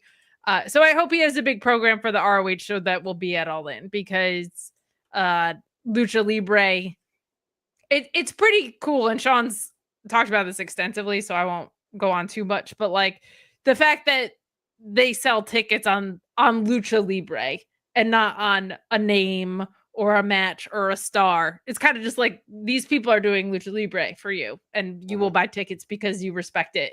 Is such a cool, different dynamic than we have here. So I really like it, and I loved this match. It's so cool how within Lucha right now we have so much. Bandito and Beast Mordos are such different wrestlers, and I feel like we get a really nice breath of Lucha Libre on American television more than we have in general in the past. Like it used to be all the same type of luchador in a lot of ways, and now we're getting a lot more diversity within that, and it makes for really fun and exciting matchups. Yeah. Okay, so we got our Queen Aminata and Thekla, which to say it was hard hitting would be an understatement. These women were throwing literal hydrogen bombs at each other. My goodness. Aminata in particular was saying, I am going to F you up, sister. Like she was throwing just the knees and the feet and the elbows and all of the things. She was not holding back at all. And obviously Thekla gives as good as she gets. But Aminata was a much larger woman than Tekla's 5'1". She's tiny, huh? She hits hard, but she is teensy. And Aminata is a tall drink of water who hits like a truck. This was really good. Aminata is excellent, and you're not going to be able to hold her down on the level below the rest of the big name women for too much longer. Yeah, they got to get her on a path to something. They got to get her on a path to something for sure. Like we got to get her somewhere because she's excellent. I did like Thekla like trying to like end up like doing a lot of stuff of like putting her in the ropes and yanking on her, doing all these spider submissions and stuff. But at the end, she got her in her submission, the death trap, and she was in it for a few seconds and tapped out. And then the thing that I noticed was that she rolled out of the ring and just walked off. Yeah. She wasn't holding her neck. She wasn't like, she just seemed to be like, I'm done with this. And I don't know if there was a receipt that she felt like she needed to give. Like if I missed a potato being thrown in there that I didn't see, but like, I don't want to cast aspersions either. It just felt like for the entire second half of the match, Aminata was not effing around. Yeah. She was throwing real bombs at Thekla. Thekla was taking them and doing really well with selling all of it. And then at the end, it was just like, Aminata's like, get me out of this place. She walked off pissed. It's a really cool submission. And I feel like you can, if you sell it as though like, I thought she was going to like yank my shoulder out of my neck. Like I was going to, trapezius was going to tear. Like that's what it looks like, that she's being just strained so far in the opposite direction that this could be in horrible pain. And you can sell that walking off. She just walked off and I saw her do like a little wipe of the nose. That was about it. And I was like, okay, something broke down that we couldn't quite see because it was just hard hitting. Like it's when they're going that hard at each other, it's hard to see like sometimes where something the went kick wrong. from Aminata in the ropes.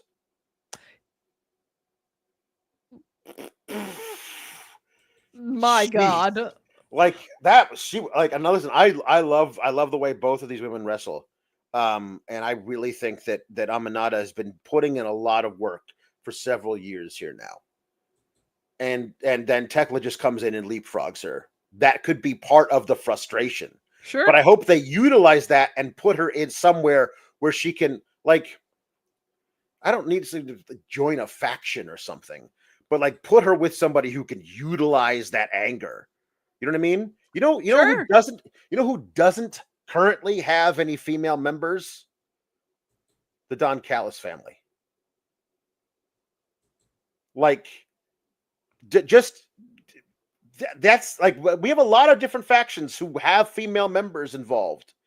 We don't have any women anywhere near the Don Callis family. Huh. Him realizing you are not being utilized to your full potential. I like what I see when I see you kicking people's heads off. You could do that for me. Could be interesting, you know? I hadn't thought about that. I kind of like that. She also is a standout on her own. They just have to make room for the roster that they have, and they don't. I thought I had a lot of fun watching the match. I don't know if they had fun wrestling it, but I had a ton of fun watching it because they were kicking the crap out of each other. Mhm. Tekla's extremely unique, and I know Sean had said some of the in-ring elsewhere had been kind of underwhelming, but if they can harness her to American television, she's just very different than anybody else, and I'm very intrigued. The title that Mercedes picked up over the weekend was in Austria, and that's where she's from. And I wonder if we're maybe headed toward that too. That could be a fun auxiliary program. But I had a ton of fun watching this. It didn't seem like the participants were necessarily on the same page as me, but it was a blast. Listen, I love watching people hit each other really hard. Me too. I love it. Big fan. Usually, though, it's part of, not to they're in on it. Yeah. Not to use a parlance that's been ridiculed a lot on this particular show this week, but it's all part of the show. When they hit each other really hard, it's usually all part of the show. This felt like it might not have been all part of the show. It may have been mostly part of the show, but a couple of those looked like they were not entirely part of the show.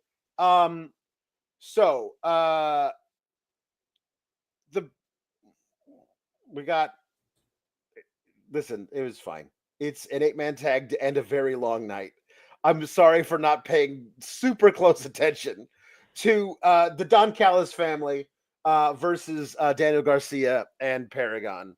But Hechicero is fantastic. I love him actually being officially part of the family, if that is indeed true. If it is true, they shouldn't have announced it as the Don Callis family and Hechicero. Hechicero seems to be under the impression via a CMLL vignette that he is already part of the Don Callis family. So it would be news to him if he is not. But it was just like a very awkward family reunion that he was part of. Yeah. This match was actually super fun. Like I find it ridiculous that they had overruns both of these 4-hour blocks. Yeah. But one thing with the Paragon is I'm like, oh, I love watching all these guys work, and somehow it sneaks up on me every time. Like watching Roddy work, God bless. Mm-hmm. And Adam Cole seems like he has his feet under him so much more now, or kind of somebody else's feet, considering he has cadaver bone in his foot. And you know how I feel about Kyle O'Reilly. Like I love the man, but I also love getting him to see. I love silly Kyle, but today he had his working boots on. Like it's very fun to watch these guys work. Just kind of wondering why they're not in the trios division for that. But considering this was just like end the match, end the night with a fun match. Like this was really, really fun. Mm-hmm. This was really, really fun. So Roddy and Josh Alexander are excellent together. Great chemistry. Great chemistry. That's one of those ones, like that's got to be a C2 match next year. You know what I mean? Because please do that. DeLeo says, weird lack of interaction between Fletcher and Cole. His title reign has been lukewarm thus far, I feel, because he's been spending most of his time on commentary. And I really like commentary and in a trio. Like, yeah, that was the problem we had with Garcia the last time. When Garcia was CNT champion, it was him and FTR teaming together.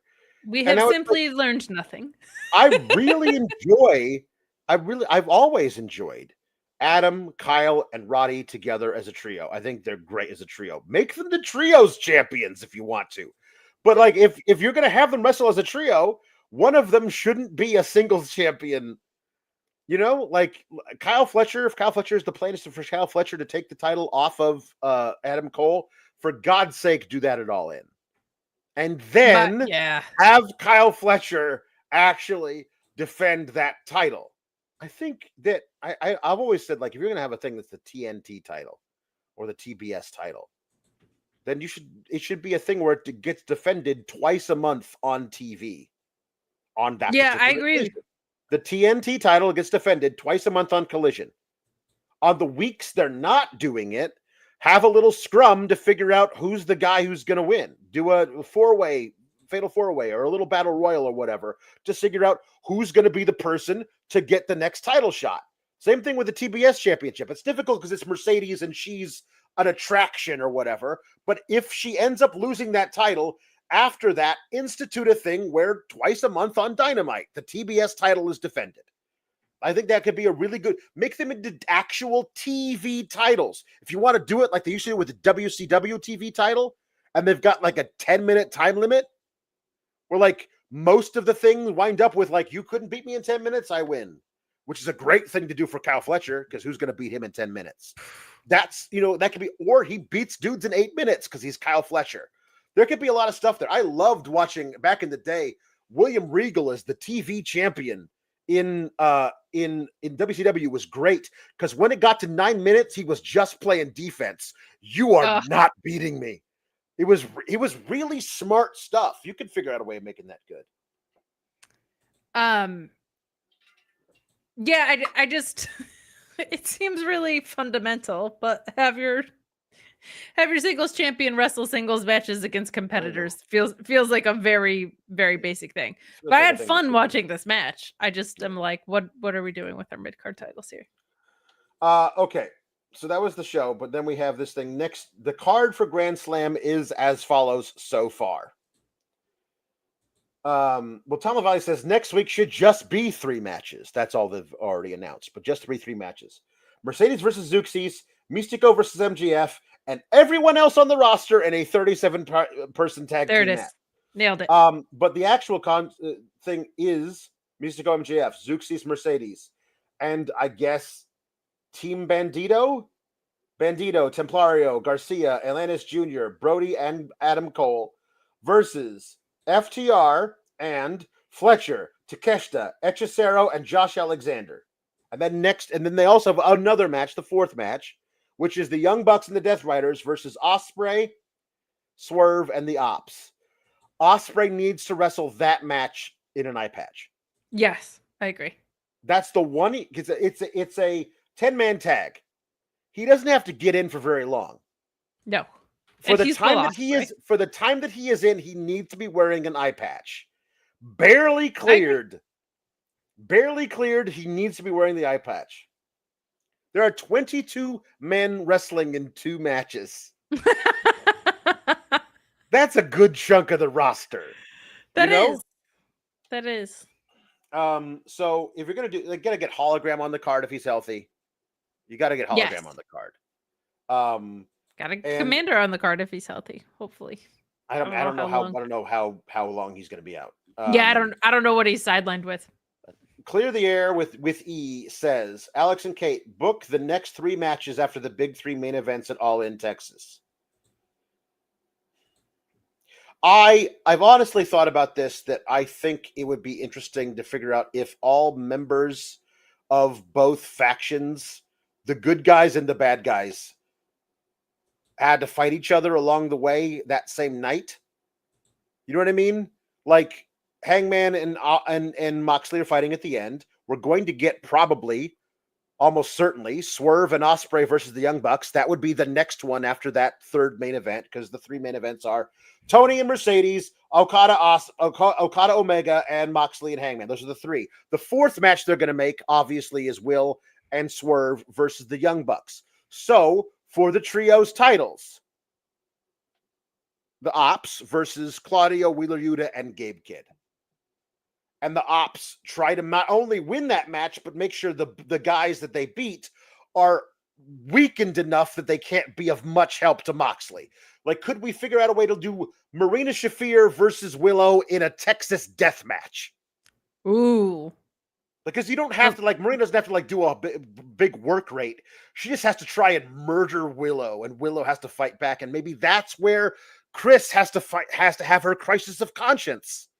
Like Marina brings out Chris Statlander, like, help her, but she won't. Where does the returning Eddie Kingston fit into all of this?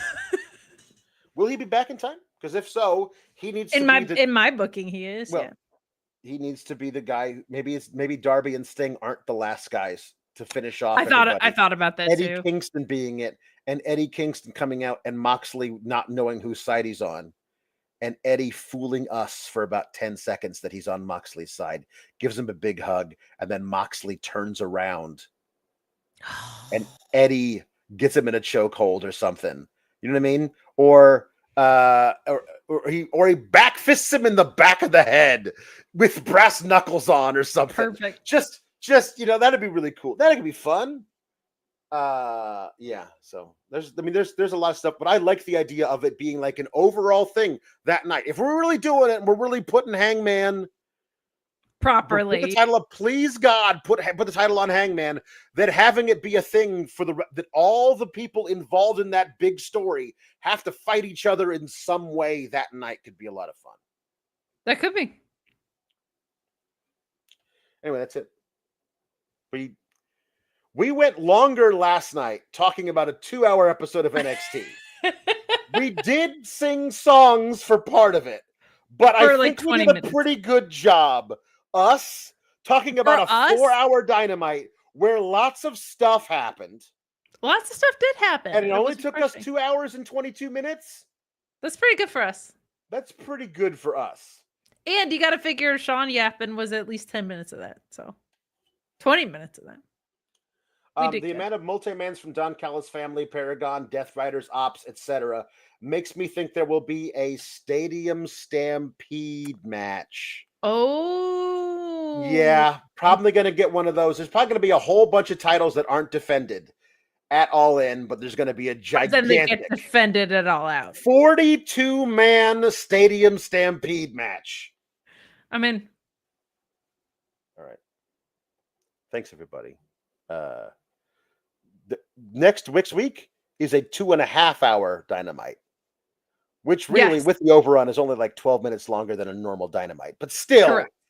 So they're still doing them long. But we got through two weeks of 4-hour Dynamites. We made it, everybody. Give yourselves a round of applause. Luke Owen, you over there waking up early? Give yourself my internet rebounding after trying so hard. Oh no, we're trying to gas them up. Yeah, good job, internet. No, it persevered. It persevered. Yeah. All right. Kate's internet went for a few walks. It did. Kate's internet made her go away for 10 minutes. We did all right. We did all right. It did. But it made it back. All right, everybody. It's about drive. It's about power. You know, it is. My internet it stayed hungry. It devoured. It devoured. What more can I ask from Verizon, really? Mm-hmm. All right. We'll see you all later. Thanks, everybody. Bye. Sleep well.